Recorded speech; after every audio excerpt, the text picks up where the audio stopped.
Good evening. നാളെയാണ് ശബരിമല യുവതീ പ്രവേശനം സംബന്ധിച്ച 56 പുനഃപരിശോധനാ ഹർജികളിൽ സുപ്രീം കോടതി വിധി. യുവതീ പ്രവേശനം അനുവദിച്ച് 2018 സെപ്റ്റംബർ 28 വിധി ശരിവയ്ക്കുമോ പരമോന്നത നീതിപീഠം?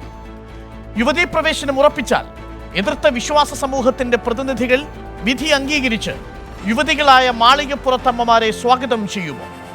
വിധി റദ്ദാക്കിയാൽ യുക്തിക്കപ്പുറം വിശ്വാസത്തെ കാത്തുസൂക്ഷിക്കാൻ തീർപ്പ് കൽപ്പിച്ചാൽ നാളെ നവോത്ഥാന മതിൽ തീർത്ത് വിശ്വാസികളെ ട്രോളിയ സർക്കാർ നിലപാട് മാറ്റുമോ? 7 ഭരണഘടനാ ബെഞ്ചിലേക്ക് കേസ് മാറ്റുകയും വിധി തൽസ്ഥിതി തുടരുകയും ചെയ്യേണ്ടി വന്നാൽ കലുഷിതമായ ആ മണ്ഡലകാലം ഇനി ആവർത്തിക്കുമോ? ആരുടെ വിശ്വാസം കാക്കും സുപ്രീം കോടതി? എൻകൗണ്ടർ അന്വേഷിക്കുന്നു. സ്വാഗതം.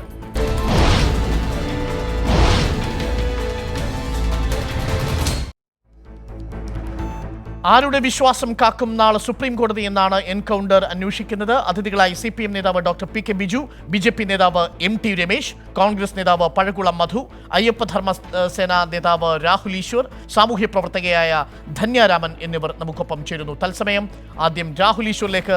രാഹുൽ ഈശ്വർ, നാളത്തെ വിധി 3 സാധ്യതകൾ. അതിലാദ്യത്തെ സാധ്യത വിധി റദ്ദു ചെയ്യുക. വിധി റദ്ദു ചെയ്താൽ യുവതീ പ്രവേശനാധ്യായം താൽക്കാലികമായി അടയും. പിന്നീടുള്ളത് ഡിവിഷൻ ബെഞ്ചിലേക്ക് വിടുക, വിധി തൽസ്ഥിതി തുടരുക എന്നതാണെങ്കിൽ അത് നിലവിലിരിക്കുന്ന അതേ അവസ്ഥ തന്നെ തുടരും. മൂന്നാമത്തെ സാധ്യത, നാളെ വിധി ശരിവെച്ചുകൊണ്ട് ഭരണഘടനാ ബെഞ്ച് വിധി പുറപ്പെടുവിച്ചാൽ യുവതികളെ സ്വാഗതം ചെയ്യുമോ രാഹുൽ ഈശ്വർ? തീർച്ചയായും ക്യൂറേറ്റീവ് പെറ്റീഷൻ എന്ന നിയമത്തിന്റെ മാർഗവും ഓർഡിനൻസ് എന്ന ജല്ലിക്കെട്ടിൽ നമ്മുടെ തമിഴ് സഹോദരങ്ങൾ നമുക്ക് കാണിച്ചു തന്ന മാർഗവുമുണ്ട്. തീർച്ചയായും അതിശക്തമായി ശബരിമല വിജയിക്കുന്നതുവരെ, സ്വാമി അയ്യപ്പനും വിശ്വാസികളും വിജയിക്കുന്നതുവരെ ഈ പ്രക്ഷോഭം പോകും. ഞാൻ ഇന്നലെ മുതൽ ഡൽഹിയിലുണ്ട്. ഇവിടെ കാണേണ്ട ഒരുപാട് ആൾക്കാരെ നേരിട്ട് കാണുകയും സംസാരിക്കുകയും ചെയ്തു. എല്ലാവർക്കും പ്രതീക്ഷയുണ്ട്. പക്ഷേ നേരത്തെ അരുൺ പറഞ്ഞത് കറക്റ്റാണ്. ചിലപ്പോൾ സ്റ്റേ ഇല്ലാതെ 7 ബെഞ്ചിലേക്ക് വിടുന്നൊരു പോസിബിലിറ്റി കൂടെ ചിലർ പറയുന്നുണ്ട്. റിവ്യൂ ചെയ്യാം, പക്ഷേ നേരത്തെയുള്ള വിധി സ്റ്റേ ചെയ്യില്ല എന്ന് കഴിഞ്ഞ തവണ രഞ്ജൻ ഗൊഗോയ് എടുത്ത സമീപനം വീണ്ടും എടുക്കാനും സാധ്യതയുണ്ട്. ഞങ്ങൾ വാദിക്കുന്നത് വിശ്വാസത്തിന് വേണ്ടി മാത്രമല്ല, ആർട്ടിക്കിൾ 25 വേണ്ടിയാണ്, റൈറ്റ് ടു ഫെയ്ത്തിന് വേണ്ടിയാണ്. ഇത് ഇന്ത്യയിലെ എല്ലാ അമ്പലങ്ങൾക്കും പള്ളികൾക്കും മോസ്കുകൾക്കും വേണ്ടിയുള്ള പോരാട്ടമാണ്. വിശ്വാസ സ്വാതന്ത്ര്യത്തിന് വേണ്ടിയുള്ള പോരാട്ടമാണ്. ഇന്ത്യയുടെ നീതിന്യായ ചരിത്രത്തിൽ കേശവാനന്ദ ഭാരതി കേസ് പോലെ വിശ്വാസത്തിന്റെ കാര്യത്തിൽ ശബരിമലയിൽ സുപ്രീം കോടതി നാളെ എടുക്കുന്ന സമീപനം ചരിത്രപരമാകുമെന്ന കാര്യത്തിൽ സംശയമില്ല. പക്ഷേ നമ്മൾ പരാജയപ്പെട്ടാലും ക്യൂറേറ്റീവ് പെറ്റീഷന് വേണ്ടി ഓൾറെഡി ഡ്രാഫ്റ്റ് തയ്യാറാക്കി കഴിഞ്ഞു. ജല്ലിക്കെട്ട് മാതൃകയിൽ പ്രക്ഷോഭം മുമ്പോട്ട് കൊണ്ടുപോയി നമ്മുടെ പള്ളിക്കെട്ട് 2018 സെപ്റ്റംബർ 28 ശേഷം സുപ്രീം കോടതിയിൽ വിശ്വാസവുമായി ബന്ധപ്പെട്ട നിരവധി കേസുകളിൽ പൂർണ്ണമായും ഒരു യു ടേൺ സുപ്രീം കോടതിക്ക് സംഭവിച്ചിട്ടുണ്ട്. വിശ്വാസത്തെ സംരക്ഷിക്കാനും യുക്തിയുടെ അടിസ്ഥാനത്തിൽ വിശ്വാസത്തെ അളക്കാനും സുപ്രീം കോടതി ശ്രമിക്കരുത് എന്നൊരു പൊതുധാരണ സുപ്രീം കോടതിയിൽ വന്നു ചേർന്നിട്ടുണ്ട് എന്ന് താങ്കൾ കരുതുന്നുണ്ടോ? അയോധ്യ വിധിയിൽ അത് സംഭവിച്ചു. ഭൂരിപക്ഷ ബെഞ്ചും പറഞ്ഞിരിക്കുന്നത് പ്രധാനപ്പെട്ട ഒറ്റ പോയിന്റാണ്, യുക്തി കൊണ്ട് അളക്കരുത്. ഈ പറയുന്ന വിശ്വാസത്തെ പോലും വിശ്വാസത്തെ നിർവചിക്കാൻ മതേതര സ്ഥാപനമായ കോടതി ശ്രമിക്കരുത് എന്നും അയോധ്യ കേസിൽ പറയുന്നു. മൃഗബലിയുമായി ബന്ധപ്പെട്ട കേസിലാണെങ്കിൽ നരിമാനും സമാനമായ ഒരു പോയിന്റ് മുന്നിലേക്ക് വെക്കുന്നു. രാഹുൽ, ഞങ്ങൾക്ക് അങ്ങനെ ഒരു വാദമില്ല. വിശ്വാസം ഭരണഘടനയ്ക്ക് മുകളിലാണ് എന്ന വാദം ഞങ്ങൾക്കില്ല. ഞങ്ങൾക്കില്ല എന്ന് പറഞ്ഞാൽ NSSനില്ല, വിശ്വാസ സംഘടനകൾക്കില്ല, അയ്യപ്പ ഭക്തർക്കില്ല. ഞങ്ങൾ നിയമത്തിനു കൂടി വേണ്ടിയാണ് നോക്കുന്നത്. ഓഫ് കോഴ്സ് വിശ്വാസത്തിന്റെ അടിസ്ഥാനത്തിലാണ് ആർട്ടിക്കിൾ 25, 26 പരിരക്ഷ തരുന്ന DT's റൈറ്റ് അഥവാ ദേവതയുടെ അവകാശമെന്ന ഇന്ത്യൻ നിയമം ഉറപ്പു തരുന്ന ദേവത ഒരു ജൂറിസ്റ്റിക് പേഴ്സൺ ആണ്, ഒരു ലീഗൽ എൻറ്റിറ്റിയാണ്. അതുകൊണ്ട് നമ്മുടെ കേസ് കുറെ കൂടെ ലീഗൽ ഫുട്ടിങ്ങിൽ വളരെ സ്ട്രോങ്ങുമാണ്. ആ ലീഗൽ പോയിന്റും കൂടിയാണ് ഞങ്ങൾ ഇൻവോക്ക് ചെയ്യുന്നത്. യഥാർത്ഥത്തിൽ രാഹുൽ ഈശ്വർ, മറ്റുള്ള അതിഥികളിലേക്ക് പോകും മുമ്പ് നാളെ എന്തായാലും തുറന്ന കോടതിയിൽ 1.5 മണിക്കൂർ മാത്രമാണ് സുപ്രീം കോടതി ഈ റിവ്യൂ പെറ്റീഷനുകൾ കേട്ടത് എന്നത് ഏതെങ്കിലും തരത്തിൽ ആശങ്കയുണ്ടാക്കുന്നുണ്ടോ? കാരണം സെപ്റ്റംബർ 18 വിധി പ്രഖ്യാപിക്കുന്നതിന് മുമ്പ് നടന്ന വിചാരണകളിലോ വാദങ്ങളിലോ കേൾക്കാത്ത എന്തു പുതിയ ഒരു പോയിന്റാണ് സുപ്രീം കോടതിക്ക് മുമ്പിൽ സമർപ്പിച്ചിരിക്കുന്നത് എന്നൊരു വലിയ പ്രശ്നമല്ലേ രാഹുൽ? അല്ല, 2 കാര്യങ്ങളാണ്. നമ്മളൊരു ലീഗൽ സ്ട്രാറ്റജി എന്ന രീതിയിൽ റെപ്പറ്റേറ്റീവ് ആയാലും കുഴപ്പമില്ല, കിട്ടുന്ന എല്ലാ അവസരത്തിലും എല്ലാവരും DT's റൈറ്റും അമ്പലം പള്ളി ചർച്ച് എല്ലാം ഒരു private space of the DT അല്ലെങ്കിൽ private space of the devotees, ഈ ആർഗ്യുമെന്റ് എത്ര റിപ്പീറ്റഡ് ആഡ് നോസിയം ചെയ്താലും കുഴപ്പമില്ല എന്ന സമീപനം എടുത്തു. അങ്ങനെയാണ് അവസാനം രഞ്ജൻ ഗൊഗോയ് പോലും പറഞ്ഞത് നിങ്ങൾക്ക് പുതിയൊരു ആർഗ്യുമെന്റ് പറയാനില്ലേ എന്ന്. ഞങ്ങൾ ബാക്കി ഒരുപാട് ആർഗ്യുമെന്റ്സ് ഉണ്ട്, പക്ഷേ അതിലേക്ക് പോകാത്തത് ഒരു കോർഡിനേഷനിൽ ആലോചിച്ചാണ്. കാര്യം ഈ ആർഗ്യുമെന്റ് ആണ് നമ്മുടെ ത്രസ്റ്റ്. ഈ DT's റൈറ്റ് ആലോചിച്ചു ആലോചിച്ച് നോക്കൂ, ഇന്ത്യയിലുള്ള 10,000-കണക്കിന് അമ്പലങ്ങൾ ദുർബലപ്പെടുകയാണ്. ഇന്ത്യയിലെ എല്ലാ മതങ്ങളിലെയും എല്ലാ ആരാധനാലയങ്ങളും ദുർബലപ്പെടുകയാണ്. അതുകൊണ്ട് DT's റൈറ്റും ആർട്ടിക്കിൾ 25 റൈറ്റിനോടൊപ്പം തന്നെ ഡിവോട്ടീസ് റൈറ്റും പരമപ്രധാനമാണ് എന്ന് കോടതി കണ്ടെത്തുകയുണ്ടായി. അതാണ് ഈ കേസിലെ ഏറ്റവും പ്രധാനപ്പെട്ട ക്രക്സ്. ഈ devotees right, Ayyappa women devotees right, 10-നും 55-നും ഇടയ്ക്കുള്ള ഡിവോട്ടീസ് റൈറ്റ്, ആ ഡിവോട്ടീസ് റൈറ്റും ഡൈറ്റീസ് റൈറ്റ് പോലെ പ്രധാനപ്പെട്ടതല്ലേ? കറക്റ്റ്. പക്ഷേ devotees right is dependent on the DT's right. DT നൈഷ്ഠിക ബ്രഹ്മചാരി ആണെങ്കിലും DTക്ക് അങ്ങനെ ചിട്ടവട്ടങ്ങൾ ഉണ്ടെങ്കിലും ആ പ്രായത്തിലെ ഡിവോട്ടീസ് DTയുടെ വില്ല് മാനിക്കുമല്ലോ. അതാണ് ഒന്ന്. രണ്ട്, അയോധ്യ കേസിൽ പറഞ്ഞതുപോലെ ആർട്ടിക്കിൾ 25 അന്തർലീനമായിരിക്കുന്ന മൂല്യങ്ങളാണ് ഇന്ത്യയിലെ മതസൗഹാർദ്ദം, സംസ്കാരം, ബഹുസ്വരത ഇവയെല്ലാം നിലനിർത്തുന്നത്. അതുകൊണ്ട് ആർട്ടിക്കിൾ 25 ഒരു കാരണവശാലും ദുർബലപ്പെടാൻ പാടില്ല. ഡിവോട്ടീസ് റൈറ്റ് ഞങ്ങൾക്കുമുണ്ട്. അവിടെയാണ് സ്ത്രീകളുടെ ശബരിമല ഉണ്ട് തുടങ്ങിയ കാര്യങ്ങൾ ഞങ്ങൾ ചൂണ്ടിക്കാണിച്ചിട്ടുണ്ട്. അപ്പോൾ അത് സാങ്കേതികമായി ധന്യരാമൻ കൂടി ചേരുന്നു. Dhanyaraman, DT's right versus devotees right. ഭക്തകളുടെ 10-നും 55-നും ഇടയ്ക്ക് പ്രായമുള്ള യുവതികളായ ഭക്തകളുടെ മാളികപ്പുറങ്ങളുടെ അവകാശം ഒരു വശത്ത്, മറുഭാഗത്ത് ഡൈറ്റിയുടെ അവകാശം. നാളെ കോടതി വിധി വരുമ്പോൾ നിലവിലുള്ള സാഹചര്യങ്ങൾ പ്രകാരം അയോധ്യ കേസിന്റെ വിധി മുന്നിൽ നിൽക്കുന്ന സാഹചര്യത്തിൽ വിധി റദ്ദാക്കാനുള്ള സാധ്യത ധന്യരാമൻ കാണുന്നുണ്ടോ?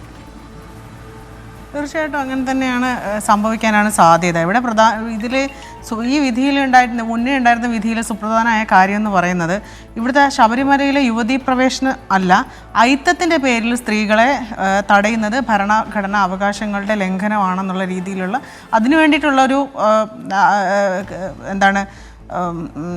എന്താ പറയണ്ടേ അതിനു വേണ്ടിയിട്ടുള്ള യുവതികളുടെ പ്രത്യേകിച്ച് ആർത്തവവുമായി ബന്ധപ്പെട്ടിട്ടുള്ള വിവേചനമാണ് ഉപയോഗിച്ചത്. ഡിസ്ക്രിമിനേഷൻ ആയിരുന്നു. അയിത്തത്തിനെതിരെ, അതെ, സ്ത്രീകൾക്കെതിരെ കാണിക്കുന്ന അയിത്തത്തിനെതിരെ അയിത്തം അത് ഇല്ലാണ്ടാക്കുക എന്നുള്ളതാണ് ഒന്നാമത്തെ. അത് ഭരണഘടനാ ലംഘനമാണെന്ന് കോടതി തന്നെ പറഞ്ഞിട്ടുണ്ട്. ഒന്നാമത്തെ കാര്യം അതാണ്. അപ്പോൾ ഇവരിപ്പോഴും ഞങ്ങൾ 2 ആർഗ്യുമെൻ്റാണ് മുമ്പോട്ട് വയ്ക്കുന്നത്. ഭക്തർ പോകുന്നെങ്കിൽ പോയിക്കോട്ടെ, അതിൽ നമുക്കാർക്കും പ്രശ്നമില്ല. ഇപ്പം അയോധ്യേൻ്റെ കാര്യത്തിൽ ഇപ്പം യഥാർത്ഥ അവകാശികൾക്ക് അയോധ്യ വിശ്വാസമുള്ളവർക്ക് തിരിച്ചു കൊടുത്തു എന്നാണ് പറയുന്നത്. അപ്പോൾ അങ്ങനെയാണെങ്കിൽ ശബരിമലയുടെ യഥാർത്ഥ അവകാശികൾക്ക് ആ ഒരിടം തിരിച്ചു കൊടുക്കാൻ ഇവിടുത്തെ ഹിന്ദു സമൂഹം, ഇവിടുത്തെ സവർണ ഹിന്ദു സമൂഹം അതിന് തയ്യാറാവുമോ എന്നുള്ളൊരു ചോദ്യം കൂടി ഞങ്ങൾ ഈ ഒരു അവസരത്തിൽ മുമ്പോട്ട് വയ്ക്കുകയാണ്. തീർച്ചയായിട്ടും ഐക്യമലയര സഭ അതിനുവേണ്ടി മുമ്പോട്ടേക്ക് വേണം. അപ്പോൾ സഭയുടെ ഒരു ഹർജി അല്ല പ്രധാനമായും പരിഗണിക്കുന്നത്, യുവതീ പ്രവേശനവുമായി ബന്ധപ്പെട്ട വിധിയാണ്. ആ വിധിയിൽ ഇപ്പോൾ രാഹുൽ ഈശ്വർ സൂചിപ്പിച്ച പോലെ നാളെ വരാൻ പോകുന്നത് ഡൈറ്റിയുടെ അവകാശം സംരക്ഷിച്ചുകൊണ്ടുള്ള വിധിയായിരിക്കുമോ? അങ്ങനെയാണെങ്കിൽ അത് ഈ അയോധ്യ വിധിയുടെ തുടർച്ചയാകും എന്നുള്ള കാര്യത്തിൽ ആശങ്കയുണ്ടോ എന്നാണ് ചോദ്യം. അല്ല, അങ്ങനെ സംഭവിക്കാനായിട്ട് സാധ്യതയില്ല. ഇവിടുത്തെ ഭരണഘടന അനുസരിച്ച് എല്ലാ മനുഷ്യൻ്റെയും തുല്യതയെക്കുറിച്ചാണ് എപ്പോഴും പരമോന്നതമായ നീതിപീഠം എന്താണോ ഉത്തരവിടുന്നത് അത് നമ്മൾ ഓരോരുത്തരും നമുക്ക് അംഗീകരിക്കാനേ പറ്റുകയുള്ളൂ. എനിക്ക് തോന്നുന്നു നാളെ സുപ്രധാനമായ വിധി 9 മാസവും 7 ദിവസവും കഴിഞ്ഞതിന് ശേഷം സുപ്രീം കോടതിയുടെ വ്യവഹാര ചരിത്രത്തിലെ തന്നെ അപൂർവമായ ഒരു ഏടുകൂടി കൂട്ടിച്ചേർത്തുകൊണ്ട് ഈ തുറന്ന കോടതിയിൽ വാദം കേട്ട പുനഃപരിശോധനാ ഹർജികൾ നാളെ തീർപ്പ് കൽപ്പിക്കാൻ പോകുന്നു. നിലവിൽ അയോധ്യ വിധി വന്നിരിക്കുന്ന സാഹചര്യത്തിൽ ഞാൻ നേരത്തെ സൂചിപ്പിച്ചതുപോലെ നരിമാൻ മൃഗബലിയുമായി ബന്ധപ്പെടുത്തിയെടുത്ത കേസിൽ വിശ്വാസത്തിന്റെ കാര്യത്തിൽ നിർവചിക്കാനോ വ്യാഖ്യാനിക്കാനോ കോടതിയില്ല എന്ന നിലപാടെടുത്ത സാഹചര്യത്തിൽ ഒരു സാധ്യത കാണുന്നുണ്ടോ നാളത്തെ വിധിയിൽ? ശുഭപ്രതീക്ഷ തന്നെയാണ് നാളത്തെ വിധിയെ സംബന്ധിച്ചിടത്തോളം ഉള്ളത്. 2-3 കാര്യങ്ങൾ തന്നെ ഉണ്ട്. ഒന്ന്, പുനഃപരിശോധനാ ഹർജി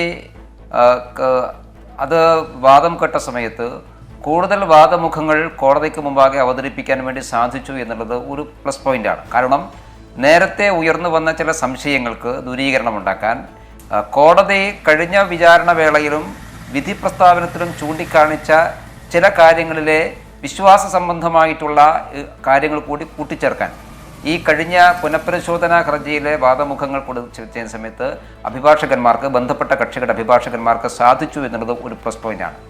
രണ്ടാമത്, ഈ കേസിലെ ഏറ്റവും പ്രധാനപ്പെട്ട ഘടകം വരുന്നത് വിശ്വാസവുമായി ബന്ധപ്പെട്ടിട്ടുള്ളതാണ്. നേരത്തെ കോടതി പരിഗണിച്ച സമയത്തും വിശ്വാസ സംബന്ധമായ കാര്യങ്ങൾ വന്നിരുന്നു. അതിൽ വലിയ ഒരു ഡൈവേർഷൻ വരുന്നത് സംസ്ഥാന സർക്കാർ കോടതിയിൽ സമർപ്പിച്ച സത്യവാങ്മൂലം അനുസരിച്ച് ഇതൊരു വിശ്വാസ സംബന്ധമായിട്ടുള്ള വിഷയമല്ല, മറിച്ച് ഈക്വാലിറ്റിയുമായിട്ടോ ജെൻഡർ ജസ്റ്റിസുമായിട്ട് ബന്ധപ്പെട്ട വിഷയമാണ്, ലിംഗസമത്വവുമായി ബന്ധപ്പെട്ട വിഷയമാണ് എന്ന് സംസ്ഥാന സർക്കാർ തന്നെ സുപ്രീം കോടതിയെ പറഞ്ഞതിൻ്റെ അടിസ്ഥാനത്തിലാണ് കേസിന് വലിയ ഒരു ഡൈവേർഷൻ വരുന്നത്. അപ്പോൾ വിശ്വാസ സംബന്ധമായ കാര്യത്തിൽ യുക്തിക്ക് പ്രസക്തിയില്ല. വിശ്വാസ സംബന്ധമായ കാര്യത്തിൽ എന്താണ് ഒരു സമൂഹം വിശ്വസിക്കുന്നത്, ആ വിശ്വാസത്തിനാണ് ഏറ്റവും പ്രാധാന്യമുള്ളത്. അപ്പോൾ അയോധ്യ കേസുമായി ബന്ധപ്പെട്ടുകൊണ്ട് വിശ്വാസത്തിൽ കോടതി അത്തരം മുൻവിധിയോടുകൂടി നിലപാടെടുക്കാൻ പാടില്ല. യുക്തിസഹമായിട്ടുള്ള കാര്യങ്ങൾ വിശ്വാസബദ്ധമായ കാര്യങ്ങൾ വരാൻ വേണ്ടി പാടില്ല. മൂന്നാമത്, ഈ നിയമത്തിൻ്റെ തലകാരിഴ നേറി പരിശോധിച്ചുകൊണ്ടല്ല വിശ്വാസബന്ധമായ കാര്യങ്ങൾ തീർപ്പ് കൽപ്പിക്കേണ്ടത്. ഇങ്ങനെയുള്ള കുറേ ഡയറക്ഷൻസ് സ്വാഭാവികമായിട്ടും അയോധ്യ വിധിയുമായി ബന്ധപ്പെട്ട് പുറത്തു വന്നിട്ടുണ്ട്. പിന്നെ നേരത്തെ നിങ്ങൾ ചൂണ്ടിക്കാണിച്ചതുപോലെ ഈ ഘട്ടത്തിൽ, അതായത് നിലവിൽ സംസ്ഥാന സർക്കാർ നിലപാട് മാറ്റിയിട്ടില്ല. മാത്രവുമല്ല, ദേവസ്വം ബോർഡ് ആ നിലപാട് കടുപ്പിക്കുക കൂടി ചെയ്തു. ആദ്യം കൊടുത്ത റിവ്യൂ പെറ്റീഷൻ അത് പിൻവലിക്കുന്ന ഒരു ഘട്ടം പോലും ഉണ്ടാവുന്നു. രണ്ടാമത്തെ ഘട്ടം എത്തുമ്പോഴേക്കും നിലവിൽ ദേവസ്വം ബോർഡ് പോലും നിലപാട് ഘടിപ്പിച്ചിരിക്കുന്ന സാഹചര്യം. ആകെ മുന്നിലുണ്ടായിരുന്നത് നേരത്തെ സൂചിപ്പിച്ചതുപോലെ റിപ്പീറ്റേറ്റീവായി ഡയറ്റിയുടെ അവകാശത്തെ വ്യത്യസ്ത ആംഗിളുകളിൽ നിന്ന് സമീപിച്ചിരിക്കുന്നു എന്നതിനപ്പുറത്തേക്ക് കേസിൽ പുതുതായിട്ടൊന്നുമില്ലാത്തത് കൊണ്ട് തന്നെ 1.5 മണിക്കൂർ കൊണ്ട് തന്നെ വാദം കേൾക്കൽ അവസാനിപ്പിക്കുകയും ചെയ്തു കോടതി. നിലവിൽ അങ്ങ് പറയുന്നത് പോലെ ഈ അയോധ്യ കേസിന്റെ തുടർച്ചയാണെങ്കിലും കേസ് കൊടുത്തിരിക്കുന്ന പ്രേരണാകുമാരിയും നേരത്തെ തന്നെ 2006 കേസിന് വന്നിരിക്കുന്ന ലോയേഴ്സ് അസോസിയേഷനും ഈ കേസിൽ നിന്ന് പൂർണ്ണമായിട്ടും പിന്മാറിയിട്ടില്ല. അവരിതേ മതവിശ്വാസങ്ങൾ അയോധ്യ കേസിന്റെ തുടർച്ചയല്ല ഇത്. കാരണം അയോധ്യ കേസിന് മുമ്പേ വാദം കേട്ട കേസാണല്ലോ. പക്ഷേ ഈ ശബരിമല കേസിൽ വാദമുഖങ്ങൾ നിരത്തുന്ന സമയത്ത് ഉയർന്നു വന്ന 2 പ്രധാനപ്പെട്ട വാദങ്ങൾ, ആ വാദങ്ങളിൽ നിന്ന് കോടതി അംഗീകരിച്ചു എന്നുള്ളതാണ് കാര്യം. അത് അയോധ്യ വിധിയിലുണ്ടായ സംഭവമാണ്. ഒന്ന്, നിങ്ങൾ നേരത്തെ സംബന്ധിച്ച് വിശ്വാസ സംബന്ധമായ കാര്യത്തിൽ യുക്തിക്ക് അപ്പുറത്ത് വിശ്വാസികളുടെ വിശ്വാസത്തിനാണ് പ്രാധാന്യം കൊടുക്കേണ്ടത് എന്നുള്ള നിഗമനത്തിലേക്ക് കോടതി എത്തുന്നു. രണ്ടാമത്തെ കാര്യം, ഡയറ്റി എന്നുള്ളത് അവിടുത്തെ പ്രതിഷ്ഠയെ ഒരു വ്യക്തിയായിട്ട് പരിഗണിക്കുന്നു. അപ്പോൾ സാധാരണ ഉള്ള എല്ലാ പൗരന്മാർക്കും ഉണ്ടാകുന്നത് പോലെ അവകാശങ്ങൾ വിഗ്രഹത്തിനുമുണ്ട്, പ്രതിഷ്ഠയ്ക്കുമുണ്ട്. അപ്പോൾ പ്രതിഷ്ഠയെ ഒരു വ്യക്തിയായി കണക്ക് കൂട്ടണം എന്നുള്ള നേരത്തെ തന്നെ ഈ ശബരിമല വിശ്വാസികളുടെ, അയ്യപ്പ വിശ്വാസികളുടെ ഒരു ആവശ്യം കോടതി അയോധ്യ കേസിലെടുത്തിട്ടുണ്ട്. അയോധ്യ കേസിലെടുത്തപ്പോൾ ഇതിനും ഈ വിധിയിലും അത് ബാധകമാകാതിരിക്കാൻ പറ്റില്ല. അയ്യപ്പന്റെ അവകാശം അത് കോടതി കണക്കിലെടുക്കുന്നു എന്നതാണ് ഇപ്പോഴും വിശ്വാസ സമൂഹത്തിനുള്ള പ്രതീക്ഷയും. ഇനി വിധി മറിച്ചാണെങ്കിൽ MT രമേശ് വിധിയെ സ്വാഗതം ചെയ്യുമോ? അല്ല, വിധിയെ സ്വാഗതം ചെയ്യാൻ വേണ്ടി സാധിക്കില്ലല്ലോ. കാരണം വിശ്വാസത്തിനെതിരായിട്ടുള്ള വിധിയാണ് എങ്കിൽ ഞങ്ങൾ ആ വിധിയെ പരസ്യ വിചാരണ ചെയ്യാനൊന്നും BJP തയ്യാറല്ല. സുപ്രീം കോടതി വിധിയാണ്, അത് ഭരണഘടനാ ബെഞ്ചിന്റെ വിധിയാണ്. പക്ഷേ ആ വിധി വിശ്വാസികൾക്കെതിരായിട്ടുള്ള നിലപാടാണെങ്കിൽ വിശ്വാസികളുടെ താല്പര്യം സംരക്ഷിക്കുവാൻ ഭരണഘടനക്കകത്തു നിന്നുകൊണ്ട് എന്താണ് ചെയ്യാൻ സാധിക്കുക എന്നുള്ളത് BJP പരിശോധിക്കും. അല്ലാതെ നിയമനിർമ്മാണത്തിന്റെ സാധ്യത തള്ളിക്കളഞ്ഞിരിക്കുന്നു BJP. ഓർഡിനൻസിന്റെ സാധ്യതയും ഏകദേശം അവസാനിച്ച മട്ടാണ്. അത് നേരത്തെ ഉണ്ടായിരുന്ന കേരളത്തിന്റെ BJP സംസ്ഥാന അധ്യക്ഷൻ തന്നെ അക്കാര്യം സൂചിപ്പിച്ചിരുന്നു. കേന്ദ്രത്തിൽ നിന്നും അത്തരം സൂചനകൾ വരികയും ചെയ്തിരുന്നു. അതായത് ഭരണഘടനാപരമായ ഇനി ഒരു സാധ്യത ക്യൂറേറ്റീവ് പെറ്റീഷനാണ്. അപൂർവങ്ങളിൽ അപൂർവം എന്ന് വിശേഷിപ്പിക്കാവുന്ന ക്യൂറേറ്റീവ് പെറ്റീഷൻ. പിന്നീട് കിടക്കുന്ന നിയമനിർമ്മാണമാണ്. നിലവിൽ സുപ്രീം കോടതി ഭരണഘടനാ ലംഘനം നടത്തിയിരിക്കുന്നു എന്ന് പറഞ്ഞ ഒരു കേസിൽ നിയമനിർമ്മാണമോ ഓർഡിനൻസോ വന്നാലും അത് ജുഡീഷ്യൽ റിവ്യൂ വഴി തള്ളിപ്പോകും സ്വാഭാവികമായും. ഇനിയുള്ളത് വരാൻ പോകുന്ന ഞായറാഴ്ച തുറക്കാൻ പോകുന്ന മണ്ഡലകാലം. വിധി എതിരായി തീരുകയാണെങ്കിൽ, അതായത് 2018 സെപ്റ്റംബർ 28 വിധി ശരിവെക്കുകയാണെങ്കിൽ, യുവതീ പ്രവേശനം അനുവദിക്കുകയാണെങ്കിൽ വീണ്ടും കലുഷിതമായൊരു മണ്ഡലകാലം ഉണ്ടാകുമോ എന്നതാണ് സംശയം. MT രമേശ്, അല്ല, 2 കാര്യങ്ങളുണ്ട്. ഒന്ന്, നിങ്ങൾ തള്ളിക്കളഞ്ഞു എന്ന് പറയുന്നത് കേന്ദ്ര ഗവൺമെന്റോ കേന്ദ്ര നേതൃത്വമോ എവിടെയും തള്ളിക്കളഞ്ഞിട്ടില്ല. ഈ പറയുന്ന ഒരു കാര്യവും തള്ളിക്കളഞ്ഞിട്ടില്ല. ഒരു കാര്യം മാത്രം ഓൺ ചെയ്തിട്ടില്ല എന്ന് മാത്രമേ ഉള്ളൂ. പാർലമെന്റിൽ ഇത് സംബന്ധിച്ച് പ്രേമചന്ദ്രന്റെ സ്വകാര്യ ബില്ല് വന്നപ്പോൾ അന്ന് നിയമമന്ത്രി സ്വീകരിച്ച ഒരു സമീപനം ഇപ്പം അതിനുള്ള സമയമല്ല. സുപ്രീം കോടതി വിധി വരട്ടെ. സുപ്രീം കോടതി വിധി വന്നതിന് ശേഷം അത് വിശ്വാസികൾക്കെതിരാണെങ്കിൽ ഗവൺമെന്റ് നിയമനിർമ്മാണം ഉൾപ്പെടെയുള്ള എല്ലാ കാര്യങ്ങളെക്കുറിച്ചും ഗൗരവതരമായി പരിശോധിക്കും. BJPയുടെ പ്രകടന പത്രികയിൽ ഞങ്ങൾ പറഞ്ഞിട്ടുള്ളത്, ഭരണഘടനക്കകത്ത് നിന്നുകൊണ്ട് ഭരണഘടനാപരമായ ഒരു സർക്കാരിന് എന്ത് ചെയ്തിട്ട് വിശ്വാസികളുടെ വിശ്വാസത്തെ സംരക്ഷിക്കാൻ സാധിക്കുമോ അത് ഞങ്ങൾ ചെയ്യും. അപ്പോൾ എല്ലാ വശങ്ങളും പരിശോധിക്കും. ആത്യന്തികമായി ശബരിമലയിലെ അയ്യപ്പ വിശ്വാസികളുടെ താല്പര്യം സംരക്ഷിക്കുക, വിശ്വാസം സംരക്ഷിക്കുക, അവിടുത്തെ ആചാരങ്ങളും അനുഷ്ഠാനങ്ങളും നിലനിൽക്കാൻ ആവശ്യമായിട്ടുള്ള ഒരു സാഹചര്യം ഒരുക്കുക.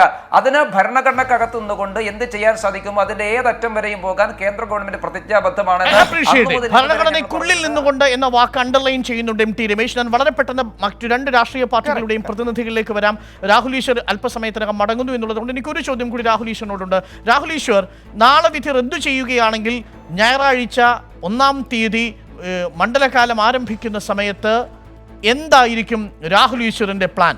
A, B, C? തീർച്ചയായും അങ്ങനെ വ്യക്തമായ പ്ലാൻ ഉണ്ട്. പ്ലാൻ ബി എന്ന് പറഞ്ഞാൽ ക്യൂരേറ്റീവ് പെറ്റീഷനാണ്. ഒരു പ്ലാൻ സി ഉണ്ട്. അത് നവംബർ 15 രാവിലെ മുതൽ അയ്യപ്പ വിശ്വാസികളോടും ഭക്തജന സംഘങ്ങളോടും ശബരിമലയിലേക്കും പത്തനംതിട്ടയിലേക്കും എത്തിച്ചേരാൻ അഭ്യർത്ഥിച്ചിട്ടുണ്ട്. അതൊന്നും വേണ്ടി വരില്ല. അയ്യപ്പൻ അനുഗ്രഹം തരുമെന്ന് വിശ്വസിക്കുന്നു. ഒരു കാര്യം കൂടെ ശ്രദ്ധിക്കണം. അങ്ങ് പൂജനീയ സർസംഘ് ചാലക്, അദ്ദേഹം നമ്മുടെ ഹിന്ദു സമാജത്തിന്റെ കാരണവർ സ്ഥാനമുള്ള വ്യക്തിയാണ്. അദ്ദേഹത്തെ പോലൊരു വ്യക്തി ഒരു വാക്ക് പറഞ്ഞു കഴിഞ്ഞാൽ അതിന് അതിൻ്റെതായ ഒരു വെയിറ്റേജ് ഉണ്ട്. ആദരണീയനായ PM നരേന്ദ്രമോദിജി ഒരു വശത്തും ശ്രീ രാഹുൽ ഗാന്ധി മറുവശത്തും, അല്ലെങ്കിൽ ഹൈന്ദവ പ്രസ്ഥാനങ്ങളെല്ലാം ഒരുമിച്ച്, നമ്മുടെ NSS അടക്കം ഒരു വശത്തും, മറുവശത്ത് ശ്രീ ശശി തരൂരിനെ പോലുള്ള ലോകാരാധ്യരായ ഇന്റലക്ച്വൽസ് അടക്കം എല്ലാവരും ഒരുമിച്ച് നിൽക്കുകയാണ്. മാത്രമല്ല ഈ വിജയം ഉണ്ടെങ്കിൽ അത് മാളികപ്പുറത്തമ്മമാരുടെ വിജയമാണ്. ഇന്ദു മൽഹോത്ര മുതൽ നമ്മുടെ നാട്ടിലെ പാവപ്പെട്ട പോരാട്ടത്തിന് ആരും വിളിക്കാതെ ഇറങ്ങിയ ആദിവാസി അമ്മമാരാണ് നമ്മളെ നയിച്ചത്. എല്ലാ സമുദായത്തിൽ നിന്നുമുള്ള സ്ത്രീകളാണ് മുമ്പോട്ട് ആദ്യം വന്നത്. രാഹുൽ, ഈ നേരത്തെ ഞാൻ സൂചിപ്പിച്ചതുപോലെ ഈ ഞായറാഴ്ച യുവതികൾ, നാളെ യുവതീ പ്രവേശന വിധി അനുകൂലമാവുന്ന പക്ഷം യുവതികളായ ഭക്തകൾ ശബരിമലയിലേക്ക് എത്തിയാൽ എന്തു ചെയ്യും? നവംബർ 16 5 മണിക്കാണ് നട തുറക്കുന്നത്. നവംബർ 15 മുതൽ ഞങ്ങൾ ഉണ്ടാവും. വളരെ വിനയത്തോടുകൂടി അവരോട് അഭ്യർത്ഥിക്കും. ഇല്ലെങ്കിൽ കഴിഞ്ഞ തവണത്തെ പോലെ തന്നെ, കഴിഞ്ഞ തവണ 1-2 തെറ്റുകൾ ഒരുപക്ഷെ ഞങ്ങളുടെ ഭാഗത്തുനിന്ന് ഉണ്ടായി എന്ന് പറയാം. ഇത്തവണ യാതൊരു വയലൻസോ തെറ്റുകളോ ഉണ്ടാകില്ല. നവംബർ 16 മുതൽ ഞങ്ങളുടെയൊക്കെ നെഞ്ചിൽ ചവിട്ടി മാത്രമേ നിങ്ങൾ കയറൂ എന്ന് ശക്തിയുക്തം പറഞ്ഞുകൊണ്ട് ഞങ്ങൾ അടക്കമുള്ളവർ അവിടെ ശബരിമലയ്ക്ക് അനുകൂലമായി ആരും അവിടെ അതിക്രമിച്ച് കടക്കാതിരിക്കാൻ, അവിടെ പ്രതിരോധിക്കാൻ ഞങ്ങൾ വിശ്വാസികൾ സമാധാനപൂർവ്വമായി തയ്യാറാണ്. ഒരു വർഷത്തിനു ശേഷവും അതേ നെഞ്ചും അതേ കരുത്തും ഇപ്പോഴും ബാക്കി നിൽക്കുന്നുവെന്നാണോ? 100%. ഇനി ഒരു വർഷമല്ല, ഞങ്ങളൊക്കെ ആഴ്ചകളോളം ജയിലിൽ കിടന്നാണ്. സുരേന്ദ്രൻജി അടക്കം, അല്ലെങ്കിൽ കുമ്മനം ചേട്ടനെ പോലുള്ളവർ സപ്പോർട്ട് ചെയ്യാണ്. മറുവശത്ത് പ്രയാർ സാറും അജയ് തറയിൽ സാറും ഒക്കെ സപ്പോർട്ട് ചെയ്തതാണ്. ഞങ്ങളൊക്കെ എത്ര കാലം വേണമെങ്കിലും അയ്യപ്പനെ ജയിലിൽ കിടക്കാൻ.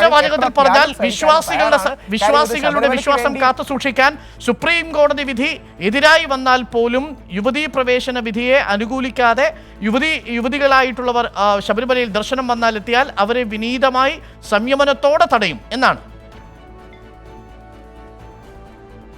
സംയമനത്തോടെ പ്രതിരോധിക്കാനുള്ള അവസരങ്ങൾ ചെയ്യും. ഒരു വരി കൂടി പറയാം, തടയുമെന്ന് പറയാൻ നമ്മളൊരു ഇന്ത്യൻ പൗരനാകില്ല. കാര്യം തടയുന്നത് സുപ്രീം കോടതി വിധിയെ തടയാൻ കഴിയില്ല. പക്ഷേ ജനാധിപത്യ ഗാന്ധിയൻ രീതിയിൽ പ്രതിരോധമൊരുക്കാനും അവിടെ പ്രതിഷേധത്തിന്റെ ഭാഗമായി കിടക്കാനുമുള്ള അവകാശം ഞങ്ങൾക്കുമില്ലേ? തമിഴ് സഹോദരന്മാർ ജല്ലിക്കെട്ടിൽ ഒരുമിച്ച്, രാഷ്ട്രീയ ഭേദമന്യേ ഒരുമിച്ച് നിന്നതുപോലെ നമ്മൾ നമ്മുടെ പള്ളിക്കെട്ടിൽ ഒരുമിച്ച് നിന്നാൽ ഇന്ത്യക്കാകെ മാതൃകയുള്ള ഒരു വിധി, എല്ലാ അമ്പലങ്ങളെയും പള്ളികളെയും രക്ഷിക്കുന്ന ഒരു വിധിയും സമീപനവും നിയമനിർമ്മാണവും നമുക്കുണ്ടാകും. മോദിജിയെ ക്ലിയർ ആണ് രാഹുൽ ഈശ്വർ. എന്തായാലും വിധി എതിരാവുകയാണെങ്കിലും രാഹുൽ ഈശ്വർ പ്രതിനിധാനം ചെയ്യുന്ന സംഘടനയും ശബരിമലയിൽ ഉണ്ടാവും. കഴിഞ്ഞ തവണത്തെ പോലെ പ്ലാൻ ബി, സിയുമായിട്ട് വരും. എന്തായാലും പ്ലാൻ എ ഇല്ല എന്നറിയുന്നതിൽ വളരെ സന്തോഷം. രക്തം ചിന്തൽ ഉൾപ്പെടെയുള്ള പരിപാടികളുമായി ഇത്തവണ സംഘടനയോ വിശ്വാസികളെ പോകുന്നില്ല എന്നുള്ളതിലും സന്തോഷം. എനിവേ രാഹുൽ ഈശ്വറിന്റെ വാക്കി ടോക്കികളുമായി തയ്യാറായി നിൽക്കുന്നു. വിധി എതിരാണെങ്കിൽ ഡോക്ടർ പി കെ ബിജു, നിലവിൽ ശബരിമലയുമായി ബന്ധപ്പെട്ട സുപ്രീം കോടതിയുടെ വിധി നാളെ വരാനിരിക്കുന്ന നിമിഷം ഈ സർക്കാരിന് അത് വളരെ പ്രധാനപ്പെട്ട ഒരു ദിവസം കൂടിയാണ്. നാളെ വരാൻ പോകുന്ന വിധി യുവതീ പ്രവേശനത്തെ റദ്ദു ചെയ്തുകൊണ്ടുള്ളതാണെങ്കിൽ നവോത്ഥാന മതിൽ പടുത്ത യുവതീ പ്രവേശന വിധിയെ നവോത്ഥാനത്തിന്റെ കാൽവെപ്പായി പരിഗണിച്ച ഇടതു സർക്കാർ വിശ്വാസികളോട് മാപ്പ് പറയുമോ? അരുണ്, ഞങ്ങളെ സുപ്രീം കോടതി വിധി വരുന്ന സന്ദർഭത്തിൽ തന്നെ ഒരു കാര്യം പറഞ്ഞിട്ടുണ്ട്. ഞങ്ങൾ ഓരോ ഘട്ടത്തിലും സുവർണാവസരം അനുസരിച്ച് നിലപാട് മാറ്റുന്ന ഒരു മുന്നണിയല്ല ഇടതുപക്ഷം, ഒരു പാർട്ടിയല്ല CPM. ഞങ്ങളെ സംബന്ധിച്ചിടത്തോളം വ്യക്തമായ നിലപാടുണ്ട്. ഞങ്ങൾ പറഞ്ഞത് സുപ്രീം കോടതിയുടെ വിധി ഇന്ത്യയിലെ നമ്മുടെ രാജ്യത്തെ സംബന്ധിച്ചിടത്തോളം ആർട്ടിക്കിൾ 25 അനുവദിക്കുന്ന ഭരണഘടനയുടെ തുല്യതയ്ക്ക് അനുസരണമായ വിധിയാണ്. അതുകൊണ്ട് ആ വിധിയെ ഞങ്ങൾ സ്വാഗതം ചെയ്യുന്നു.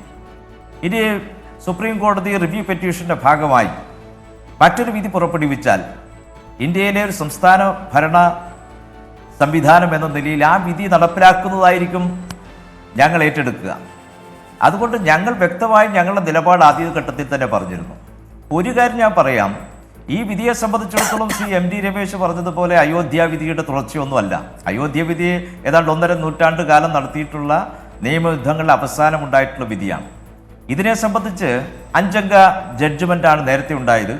അതിലെ ചീഫ് ജസ്റ്റിസ് മാറി ഇപ്പം പുതിയ CJ രഞ്ജൻ ഗൊഗോയ് ഇതിൻ്റെ ഭരണഘടനാ ബെഞ്ചിൻ്റെ ചുമതല വഹിക്കുന്നു. അന്ന് പുറപ്പെടുവിച്ച വിധിയെ സംബന്ധിച്ചിടത്തോളം വന്നിട്ടുള്ള റിവ്യൂ പെറ്റീഷൻ മാത്രമാണ് 1.5 മണിക്കൂർ കേട്ടിട്ടുള്ളത്. അപ്പം നിലവിൽ ബാക്കി 4 ജഡ്ജിമാരും മുമ്പ് ഈ ജഡ്ജ്മെൻ്റ് എഴുതിയ ആ 5 അംഗ ഭരണഘടനാ ബെഞ്ചിലുള്ളവരായിരുന്നു. അപ്പം സ്വാഭാവികമായിട്ടും വലിയൊരു മാറ്റം ഈ ജഡ്ജ്മെൻ്റ് ഉണ്ടാകും എന്ന് ഞാൻ പ്രതീക്ഷിക്കുന്നില്ല.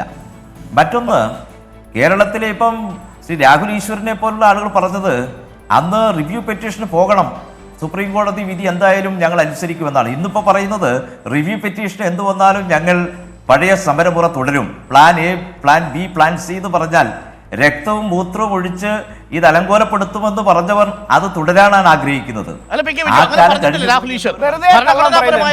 ഭരണഘടനാപരമായ നടപടികളിലൂടെ എന്തിനാണ് വെറുതെ കള്ളം പറയുന്നത്? സംയമനം പാലിച്ചുകൊണ്ട് പ്രതിരോധം തീർക്കുമെന്നാണ് പറഞ്ഞത് പി കെ ബിജു. അരുൺ, രാഹുൽ ഈശ്വറിന്റെ plan A, plan B, plan C കഴിഞ്ഞ പ്രാവശ്യം വ്യക്തമാക്കിയതാണല്ലോ. അദ്ദേഹം ഇപ്പൊ ആ പ്ലാൻ എ എന്താണ്, ബി എന്താണ്, സി എന്താണ് നിങ്ങളുടെ പോലീസുകാർ പോലും അങ്ങനെ ഒരു ആരോപണം കോടതി പറഞ്ഞില്ല. മലയാളികളുടെ മുമ്പിലുണ്ടല്ലോ. അന്നത്തെ വാർത്താ മാധ്യമങ്ങൾ ആ കാര്യം റിപ്പോർട്ട് ചെയ്താണല്ലോ. ഞാൻ അതിലേക്ക് കടക്കുന്നില്ല. പ്ലാൻ എയും പ്ലാൻ ബിയും പ്ലാൻ സിയും കൊണ്ട് ഇനി കേരളത്തിലെ ജനങ്ങളെ മണ്ടന്മാരാക്കാൻ കഴിയില്ല എന്ന് BJP-യും രാഹുൽ ഈശ്വരും ഒക്കെ മനസ്സിലാക്കിക്കൊള്ളുക. നിങ്ങൾ കഴിഞ്ഞ തെരഞ്ഞെടുപ്പിൽ പറഞ്ഞത് BJP അധികാരത്തിൽ വന്നാൽ ഞങ്ങൾ നിയമനിർമ്മാണം നടത്തും എന്നാണ്. ആ നിയമനിർമ്മാണം നടത്താതെ കേരളത്തിന്റെ മതസൗഹാർദ്ദ അന്തരീക്ഷം തകർക്കാൻ RSS നടത്തുന്ന സമീപനമാണ് മുമ്പുണ്ടായത്. ഞാൻ വളരെ പെട്ടെന്ന് രാഹുൽ ഈശ്വറിലേക്ക് പോകുന്നു. ഞാൻ പഴകുളം മധുവിലേക്ക് വരാം. വളരെ പെട്ടെന്ന് രാഹുൽ ഈശ്വർ മറുപടി താങ്കൾക്ക് പോകേണ്ടത് കൊണ്ട് മാത്രം. രാഹുൽ, ഒരൊറ്റ വരി മാത്രം, ഒരൊറ്റ വരി. മുസ്ലിം ക്രിസ്ത്യൻ സംഘടനകൾ പൂർണ്ണ മനസ്സോടെ ശബരിമലയെ പിന്തുണച്ചതാണ്. മുസ്ലിം ക്രിസ്ത്യൻ സംഘടനകൾ പൂർണ്ണ മനസ്സോടെ ശബരിമലയെ പിന്തുണച്ചതാണ്. പിന്നെ ശ്രീ ബിജുവിനെ പോലെ ഒരു നല്ല MP ഈ ട്രോൾ ഗ്രൂപ്പുകളിൽ നിന്ന് ഇൻഫർമേഷൻ എടുക്കുന്ന കഷ്ടമാണ്. ഈ പോലീസിന് പോലും അങ്ങനെ അങ്ങ് പറഞ്ഞൊരു കാര്യം പോലീസ് കൊടുത്തിട്ടില്ല. പിന്നെ കഷ്ടം, അമ്പലത്തോട് ചേർത്ത് ഈ മൂത്രം പോലുള്ള വാക്കുകൾ അങ്ങ് ഉപയോഗിക്കുന്നത് അങ്ങയുടെ മനസ്സിലെ അമ്പല വിരോധവും വിശ്വാസ വിരോധവും ആയിരിക്കാൻ കാണിക്കുന്നത്. ഞങ്ങൾ അടക്കമുള്ളവർ പറഞ്ഞത് ഉത്തരവാദിത്വത്തോടെ നിൽക്കും. അങ്ങനെ പറയുന്നവരെ, അതായത് ഏത് രീതിയിലും ഇന്നും ഓർക്കുക, ഞങ്ങൾ വിശ്വാസത്തിന്റെ പേരിൽ ഉറച്ചു നിൽക്കും. ആ വിശ്വാസികൾ ഭരണഘടന അനുവദിക്കുന്ന രീതിയിൽ. എന്തായാലും നമ്മൾ ആ പഴയ കഥകളിലേക്ക് തിരിച്ചു പോകുന്നില്ല. അറിയേണ്ടത് പഴയ കഥകളിലേക്ക് ഈ രാഷ്ട്രീയം തിരിച്ചു പോകുമോ എന്നാണ്. ശരി ബിജു, നമുക്കിനി കോൺഗ്രസ് പ്രതിനിധിയിലേക്ക് കൂടി വളരെ പെട്ടെന്ന് പോയിട്ട് വരേണ്ടതുണ്ട്. ശ്രീ മധു, നിലവിൽ നാളത്തെ സുപ്രീം കോടതി വിധി യുവതീ പ്രവേശന വിധിയെ നിലനിർത്തുന്നതാണെങ്കിൽ, യുവതീ പ്രവേശന വിധി അനുവദിക്കുന്നതാണെങ്കിൽ കോൺഗ്രസ് എന്ത് നിലപാടായിരിക്കും എടുക്കുക? ഇനിയും പമ്പയിലേക്കും നിലയ്ക്കലേക്കും കോൺഗ്രസ് പ്രതിരോധ സമരത്തിന് വേണ്ടി പോകുമോ? അരുൺ, ഞങ്ങൾ ഈ കേസിൽ റിവ്യൂ പെറ്റീഷൻ സുപ്രീം കോടതിയിൽ സമർപ്പിച്ച ഒരു രാഷ്ട്രീയ പാർട്ടിയാണ്. ഞങ്ങളാണ് ശ്രീ പ്രയാർ ഗോപാലകൃഷ്ണനെ റിവ്യൂ പെറ്റീഷൻ സമർപ്പിക്കാൻ അനുവദിച്ച് നിയോഗിച്ച പാർട്ടി. ഞങ്ങൾ വളരെ ആകാംക്ഷയോടുകൂടിയാണ് റിവ്യൂ പെറ്റീഷൻ്റെ വിധി കാത്തിരിക്കുന്നത്. നാളെ അത് ഉണ്ടാകും. ആ വിധിയിൽ ആർട്ടിക്കിൾ 15 അല്ല, ശബരിമലയുമായി ബന്ധപ്പെട്ട പ്രശ്നത്തിൽ ഇന്ത്യൻ ഭരണഘടനയുടെ തന്നെ മൗലികാവകാശത്തിൻ്റെ മറ്റൊരു ഭാഗമായിട്ടുള്ള ആർട്ടിക്കിൾ 25-ഉം 26-ഉമാണ് റിലവൻ്റ് ആയിട്ടുള്ള പോർഷൻ. അതുകൊണ്ട് ആർട്ടിക്കിൾ 25-നെയും 26-നെയും അപ്ഹോൾഡ് ചെയ്യാൻ സുപ്രീം കോടതിയുടെ ഈ 5 അംഗ ബെഞ്ചിൻ്റെ റിവ്യൂവിൽ കൂടി കഴിയും, അതിന് തയ്യാറാകും എന്നാണ് ഞങ്ങൾ പ്രതീക്ഷിക്കുന്നത്. അതുണ്ടാകുന്നില്ല എങ്കിൽ, പ്ലാൻ എ പ്ലാൻ ബിയിലേക്കൊന്നും ഞാൻ പോകുന്നില്ല, അതുണ്ടാകുന്നില്ലെങ്കിൽ ഞങ്ങൾ തന്നെ കഴിഞ്ഞ ലോക്സഭാ സമ്മേളനത്തിൽ ലോക്സഭാ തെരഞ്ഞെടുപ്പ് വേളയിൽ കേരളത്തിലെ സമൂഹത്തിന് നൽകിയ ഉറപ്പ് പാലിക്കാനായി കൊല്ലം MP ശ്രീ NK പ്രേമചന്ദ്രനിലൂടെ ഒരു സ്വകാര്യ ബില്ല് ലോക്സഭയിൽ അവതരിപ്പിക്കുകയുണ്ടായി. അപ്പൊ പാർലമെന്റിനും നിയമസഭയ്ക്കും ഈ പ്രശ്നത്തിൽ ശ്രീ പഴകുളം മധു, എനിക്കത് മനസ്സിലാവുന്നില്ല ആ ലോജിക്ക് ഇപ്പോഴും. സുപ്രീം കോടതി 1965-ലെ പൊതു ഹിന്ദു ആരാധനാലയ പ്രവേശനാധികാര ചട്ടം റദ്ദു ചെയ്തുകൊണ്ട് പുറപ്പെടുവിച്ച വിധി കൂടിയാണിത്. ആ വിധി പറയാനുള്ള കാരണം അത് ഭരണഘടനാ വിരുദ്ധമാണ് എന്നാണ്. ഭരണഘടനാ വിരുദ്ധമെന്ന് സുപ്രീം കോടതിയുടെ ഭരണഘടനാ ബെഞ്ച് വിധിക്കുന്ന ഒരു കേസിൽ അതേ വിഷയം തന്നെ സ്വകാര്യ ബില്ലായി അവതരിപ്പിച്ച് അത് പാസ്സാക്കി നിലനിർത്തും എന്ന് എന്തുറപ്പാണ് അങ്ങേക്ക് നൽകാൻ കഴിയുക? അത് സാധ്യമാണോ? ഭരണഘടനാപരമായി അത് അസാധ്യമല്ലേ? രാജ്യത്ത് parliament is supreme, law making അധികാരം പാർലമെന്റിനാണ്. പക്ഷേ ഈ സമീപഭാവിയിൽ നമ്മുടെ സുപ്രീം കോടതി ലോ മേക്കിംഗ് അന്ന് കവർന്നെടുത്തുകൊണ്ടിരിക്കുകയാണ്. അതൊന്നുമല്ല ശ്രീ പഴകുളം മധു. ഈ വിഷയത്തിൽ ഞാൻ MT രമേശിലേക്ക് കൂടി വരാം. MT രമേശ്, ഞാൻ ഈ ചോദിച്ച ചോദ്യത്തിന് കൂടി ഒരു മറുപടി, അത് പഴകുളം മധുവിനുള്ള ഒരു ഉത്തരം കൂടി ആണെന്ന് ഞാൻ കരുതുന്നു. ഞാൻ പറയട്ടെ, പറഞ്ഞോളൂ. എന്റെ വ്യൂ പറയാൻ തന്നെ തയ്യാറാണ്. സ്വകാര്യ ബിൽ അവതരിപ്പിക്കുന്നതല്ലേ ശ്രീ മധു? എന്നെ പറയാൻ താങ്കൾ എന്തുകൊണ്ട് അനുവദിക്കുന്നില്ല? സ്വകാര്യ ബിൽ അവതരിപ്പിക്കുന്നതാണല്ലോ. റിവ്യൂ പെറ്റീഷൻ പോയ സ്വകാര്യ ബിൽ അവതരിപ്പിക്കുന്നതല്ലേ? ശരി, ക്ഷമയോട് കേൾക്കൂ. ഞാൻ വരാം. ഞാനൊരു സംശയം എം ടി രമേശിനെ ചോദിച്ചത്. എം ടി രമേശ്, സ്വകാര്യ ബിൽ അവതരിപ്പിച്ചുകൊണ്ടാണ് കോൺഗ്രസ് ഈ വിധി എതിരാണെങ്കിൽ നേരിടാൻ പോകുന്നതെന്നാണ് മധു പറയുന്നത്. എം ടി രമേശ്, വിദ്യാധാരണ ജനങ്ങളിൽ ഉണ്ടാക്കരുത്. അല്ല, രണ്ട് കാര്യം. സ്വകാര്യ ബിൽ അവതരിപ്പിച്ചത് കൊണ്ട് പ്രത്യേകിച്ച് ഒരു കാര്യമില്ല. കാരണം കഴിഞ്ഞ പ്രാവശ്യം സ്വകാര്യ ബിൽ അവതരിപ്പിച്ച സമയത്ത് തന്നെ പാർലമെന്റ് പറഞ്ഞതാണ് സ്വകാര്യ ബിൽ എന്ന് പറയുന്നത് ഒരു പൊളിറ്റിക്കൽ സ്റ്റണ്ട് മാത്രമാണ് എന്ന്. ഇവിടെ സുപ്രീം കോടതി വിധി നാളെ വിശ്വാസികൾക്ക് എതിരാണെങ്കിൽ അവിടുത്തെ ആചാരങ്ങളും അനുഷ്ഠാനങ്ങളും സംരക്ഷിക്കാൻ ആവശ്യമായിട്ടുള്ള ഭരണഘടനാപരമായിട്ടുള്ള ചില വശങ്ങൾ കേന്ദ്ര ഗവൺമെന്റിന് സാധിക്കും. അത് കേന്ദ്ര ഗവൺമെന്റ് നിയമവിദഗ്ധന്മാരുമായിട്ടും ഭരണഘടനാ വിദഗ്ധന്മാരുമായിട്ടും ആലോചിച്ച് ചെയ്യും. ഞങ്ങൾ ഒരു കാര്യം കൃത്യമായി പറഞ്ഞിട്ടുണ്ട്. കഴിഞ്ഞ പ്രാവശ്യം ഇവരെല്ലാവരും പറഞ്ഞു നിയമനിർമ്മാണം വേണം.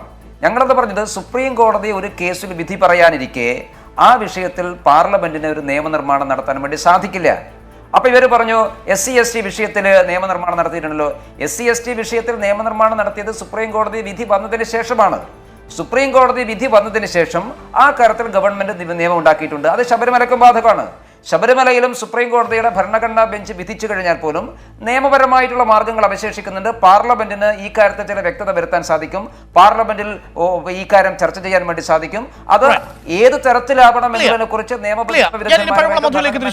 അതായത് BJP ഈ വിഷയം എന്തായാലും പാർലമെന്റിൽ നിയമപരമായ ഒരു നിയമനിർമ്മാണത്തിലൂടെ സർക്കാർ ഒരു ബില്ലായി തന്നെ അവതരിപ്പിക്കാൻ ശ്രമിക്കുന്നുവെന്നാണ്. അങ്ങനെയാണെങ്കിൽ കോൺഗ്രസ് പ്രതിനിധിയും അല്ലെങ്കിൽ UDFന്റെ പ്രതിനിധിയുമായ പ്രേമചന്ദ്രൻ സ്വകാര്യ ബിൽ അവതരിപ്പിക്കേണ്ട ആവശ്യമില്ലല്ലോ. സർക്കാർ അവതരിപ്പിക്കാൻ പോകുന്ന ശബരിമലയിലെ വിധിയോട് ചേർത്ത് നിൽക്കുകയായിരിക്കും. അങ്ങനെയാണെങ്കിൽ ശബരിമല വിഷയത്തിൽ BJPയുടെ നിലപാടിനെ പിന്തുണച്ചുകൊണ്ട് കോൺഗ്രസ് പാർലമെന്റിൽ നിലപാടെടുക്കുമോ ഇല്ലയോ? ഞാൻ അതറിയാൻ വേണ്ടിയാണ് MT രമേശിലേക്ക് പോയത്. അതിന് മറുപടി അങ്ങേക്ക് പറയാം ശ്രീ പഴകുളം മധു. അരുൺ, ഈ പ്രശ്നത്തിൽ BJPയുടെ രാഷ്ട്രീയ സത്യസന്ധതയില്ലായ്മ ഓരോ ഘട്ടത്തിലും അവർ വെളിച്ചത്ത് കൊണ്ടുവന്നിട്ടുണ്ട്. സ്വകാര്യ ബില്ല് ലോക്സഭയിൽ അവതരിപ്പിച്ചാൽ സുപ്രീം കോടതിയിൽ കേസ് നിൽക്കുന്നത് കൊണ്ട് ആ ബില്ല് പാസ്സാക്കാൻ കഴിയില്ല എന്നുള്ള ശ്രീ MT രമേശിന്റെ വാദത്തെ ഒരു വിധത്തിൽ അംഗീകരിക്കാൻ കഴിയില്ല. അദ്ദേഹത്തിന്റെ അജ്ഞതയാണെന്ന് ഞാൻ പറയുന്നില്ല. അദ്ദേഹത്തിന് സാന്ദർഭികമായി അതല്ലെങ്കിൽ സൗകര്യപൂർവ്വം അദ്ദേഹം അത്തരം വാദങ്ങൾ ഉന്നയിക്കുന്നു എന്ന് മാത്രമേ ഉള്ളൂ. ഈ ഗവൺമെന്റിന്റെ മുമ്പിലുള്ള ഒരു പോംവഴി എന്ന് പറയുന്നത് ഗവൺമെന്റിന് വേണമെങ്കിൽ സ്വകാര്യ ബില്ല് പാർലമെന്റിൽ അനുവദിക്കാമായിരുന്നു. ഇപ്പൊ സ്വകാര്യ ബില്ലല്ല, ഞങ്ങൾ കൊണ്ടുവന്ന ബില്ല് അംഗീകരിക്കാൻ കഴിയില്ലെങ്കിൽ ഈ സർക്കാരിന് തന്നെ ഹിന്ദുത്വ അജണ്ടയായി പ്രഖ്യാപിച്ചിട്ടുള്ള BJP നേതൃത്വം കൊടുക്കുന്ന സർക്കാരിന് ശബരിമലയിലെ ഫെയ്ത്ത് വിശ്വാസം നിലനിർത്താൻ ഒരു നിയമനിർമ്മാണം കൊണ്ടുവരാൻ എന്തുകൊണ്ട് കഴിയുന്നില്ല? ഞങ്ങൾ ആ നിയമനിർമ്മാണം കൊണ്ടുവരുമെന്ന് എന്തുകൊണ്ട് അവർക്ക് പറയാൻ കഴിയുന്നില്ല? എന്തുകൊണ്ടാണ് അവർ നേരിട്ട് സുപ്രീം കോടതിയിൽ റിവ്യൂ പെറ്റീഷന് പോകാത്തത്? ഇതെല്ലാം കാണിക്കുന്നത് അവരുടെ ആത്മാർത്ഥയില്ലായ്മയാണ്.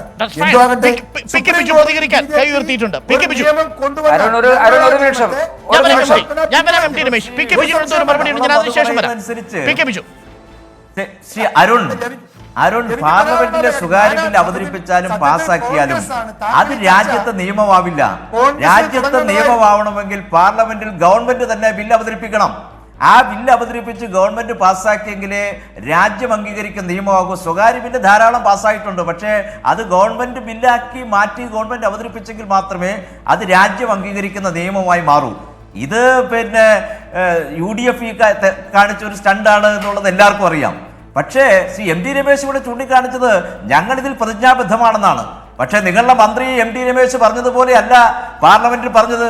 അദ്ദേഹം പറഞ്ഞത് ഞങ്ങൾക്ക് ഇത് ആർട്ടിക്കിൾ 25 മൗലികാവകാശങ്ങളുടെ പട്ടികയിൽ പെടുത്തിയ ഇതിന് നിയമപരമായിട്ടുള്ള ഒരു മറികടക്കൽ സാധ്യമല്ല എന്ന നിലയിലാണ് നിങ്ങളുടെ നിയമമന്ത്രി പാർലമെന്റിൽ പറഞ്ഞത്. യഥാർത്ഥത്തിൽ ഇത് ശരിയുമാണ്. അപ്പൊ പിന്നെ MT രമേശ് ശ്രീധരൻപിള്ളയുടെ നിലപാടിലേക്ക് പോകുന്നതായിരിക്കും നല്ലത്. ഞങ്ങളെടുത്ത നിലപാട് കേരളത്തിൽ ഇതിന് ഒരു നിയമനിർമ്മാണം നടത്തില്ല എന്ന BJPയുടെ നിലപാട് നിങ്ങൾ ആവർത്തിക്കുന്നതായിരിക്കും നല്ലത്. MT രമേശ് മറുപടി. 2-3 കാര്യങ്ങൾ ഞാൻ പറയാം. ഒന്ന്, BJPയുടെ ആത്മാർത്ഥതയില്ലായ്മയെ കുറിച്ച് ശ്രീ പഴകുളം മധു പറഞ്ഞു.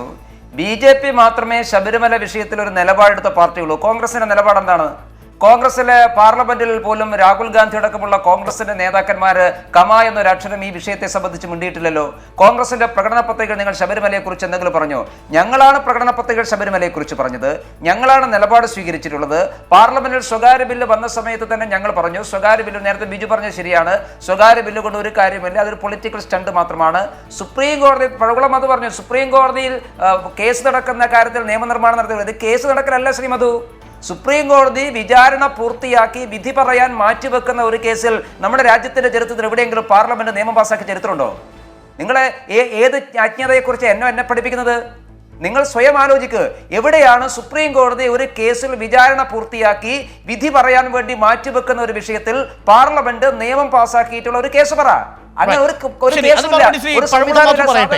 പക്ഷേ അപ്പോഴും Shri M T Ramesh, P K Biju ചോദിച്ച ചോദ്യം, നിലവിൽ അങ്ങ് തന്നെ നേരത്തെ സൂചിപ്പിച്ചതുപോലെ ഈ കേസ് നിലനിൽക്കുന്ന സാഹചര്യത്തിൽ നിയമനിർമ്മാണത്തെക്കുറിച്ച് BJP ആലോചിച്ചിട്ടില്ല എന്ന് മാത്രമേ മനസ്സിലാക്കേണ്ടതുള്ളൂ. ഈ വിധി വന്നു കഴിഞ്ഞാലും BJPക്ക് അങ്ങനെ ഒരു ആലോചനയില്ല എന്നതിനെ വ്യാഖ്യാനിക്കുന്നത് തെറ്റാണോ? BJPക്ക് അങ്ങനെ ആലോചന ഉള്ളത് കൊണ്ടാണല്ലോ ഇത് സംബന്ധിച്ച് ഭരണഘടനാപരമായി നിയമനിർമ്മാണം അടക്കമുള്ള കാര്യങ്ങളെക്കുറിച്ച് ഞങ്ങൾ ആലോചിക്കും. അത് വിശ്വാസ സംരക്ഷണവുമായി ബന്ധപ്പെട്ടുകൊണ്ടാണ്. ശബരിമലയിലെ ആചാരങ്ങളും അനുഷ്ഠാനങ്ങളും സംരക്ഷിക്കുവാൻ, അയ്യപ്പ വിശ്വാസികളുടെ വിശ്വാസത്തെ സംരക്ഷിക്കുവാൻ ആവശ്യമായിട്ടുള്ള നിയമനിർമ്മാണമാണെങ്കിൽ ആ നിയമനിർമ്മാണം നടത്താനും BJP പ്രതിജ്ഞാബദ്ധമാണെന്ന് പാർലമെന്റിനകത്തും പുറത്തും പല ആവർത്തി BJP നേതാക്കന്മാർ പറഞ്ഞിട്ടുണ്ട്. അങ്ങനെയാണെങ്കിൽ എം ടി രമേശ്, ഒരു ചോദ്യം കൂടി ബാക്കി നിൽക്കുന്നു. പഴകുളം മധു ചോദിച്ച ചോദ്യം, എന്തുകൊണ്ട് റിവ്യൂ പെറ്റീഷൻ കൊടുക്കാൻ BJP എന്ന രാഷ്ട്രീയ പാർട്ടി തയ്യാറായില്ല എന്ന ചോദ്യം. ഈ 56-ൽ ഒന്ന് BJP ആയിരുന്നെങ്കിൽ അതിന് കരുത്തുണ്ടാകുമായിരുന്നില്ലേ വാദത്തിന്? ഉണ്ടല്ലോ, BJPയുടെ സംസ്ഥാന കമ്മിറ്റി അംഗം രാധാകൃഷ്ണ മേനോൻ റിവ്യൂ ഹർജി കൊടുത്തിട്ടുണ്ടല്ലോ. പഴകുളം മധു അദ്ദേഹം നിൽക്കില്ല.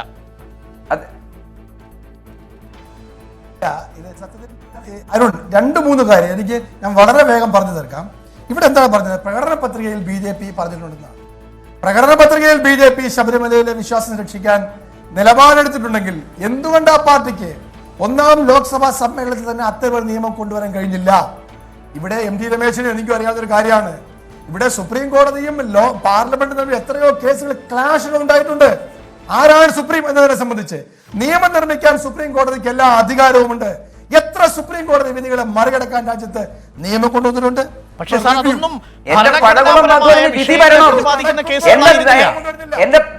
ബഹുമാനപ്പെട്ട പഴകുളം മധു, അതിന് വിധി വരണം. വിധി വന്നിട്ടില്ല സർ. വിധി നാളെ വരുന്നേ ഉള്ളൂ എന്ന് പറയുന്ന പാർട്ടി അത് വിധി വന്നാലല്ലേ സാധിക്കുക. നിങ്ങളുടെ ഏത് വക്കീൽ കോടതിയിൽ അല്ല ശ്രീ പഴകുളം മധു, നാളെ റിവ്യൂവിൽ കേരളത്തിന്റെ ഘടകത്തെ പ്രതിനിധീകരിച്ചുകൊണ്ട് തന്നെ രാധാകൃഷ്ണ മേനോൻ നൽകിയ ഒരു റിവ്യൂ ഹർജി കൂടി 56-ൽ രാധാകൃഷ്ണ മേനോനുണ്ട്, ശബരിമല കർമ്മസമിതിയുണ്ട്, വിശ്വ ഹിന്ദു പരിഷത്തുണ്ട്, അയ്യപ്പ സേവാ സംഘമുണ്ട്. റിവ്യൂ ഹർജി ഞങ്ങളുടെ കൂട്ടത്തിൽ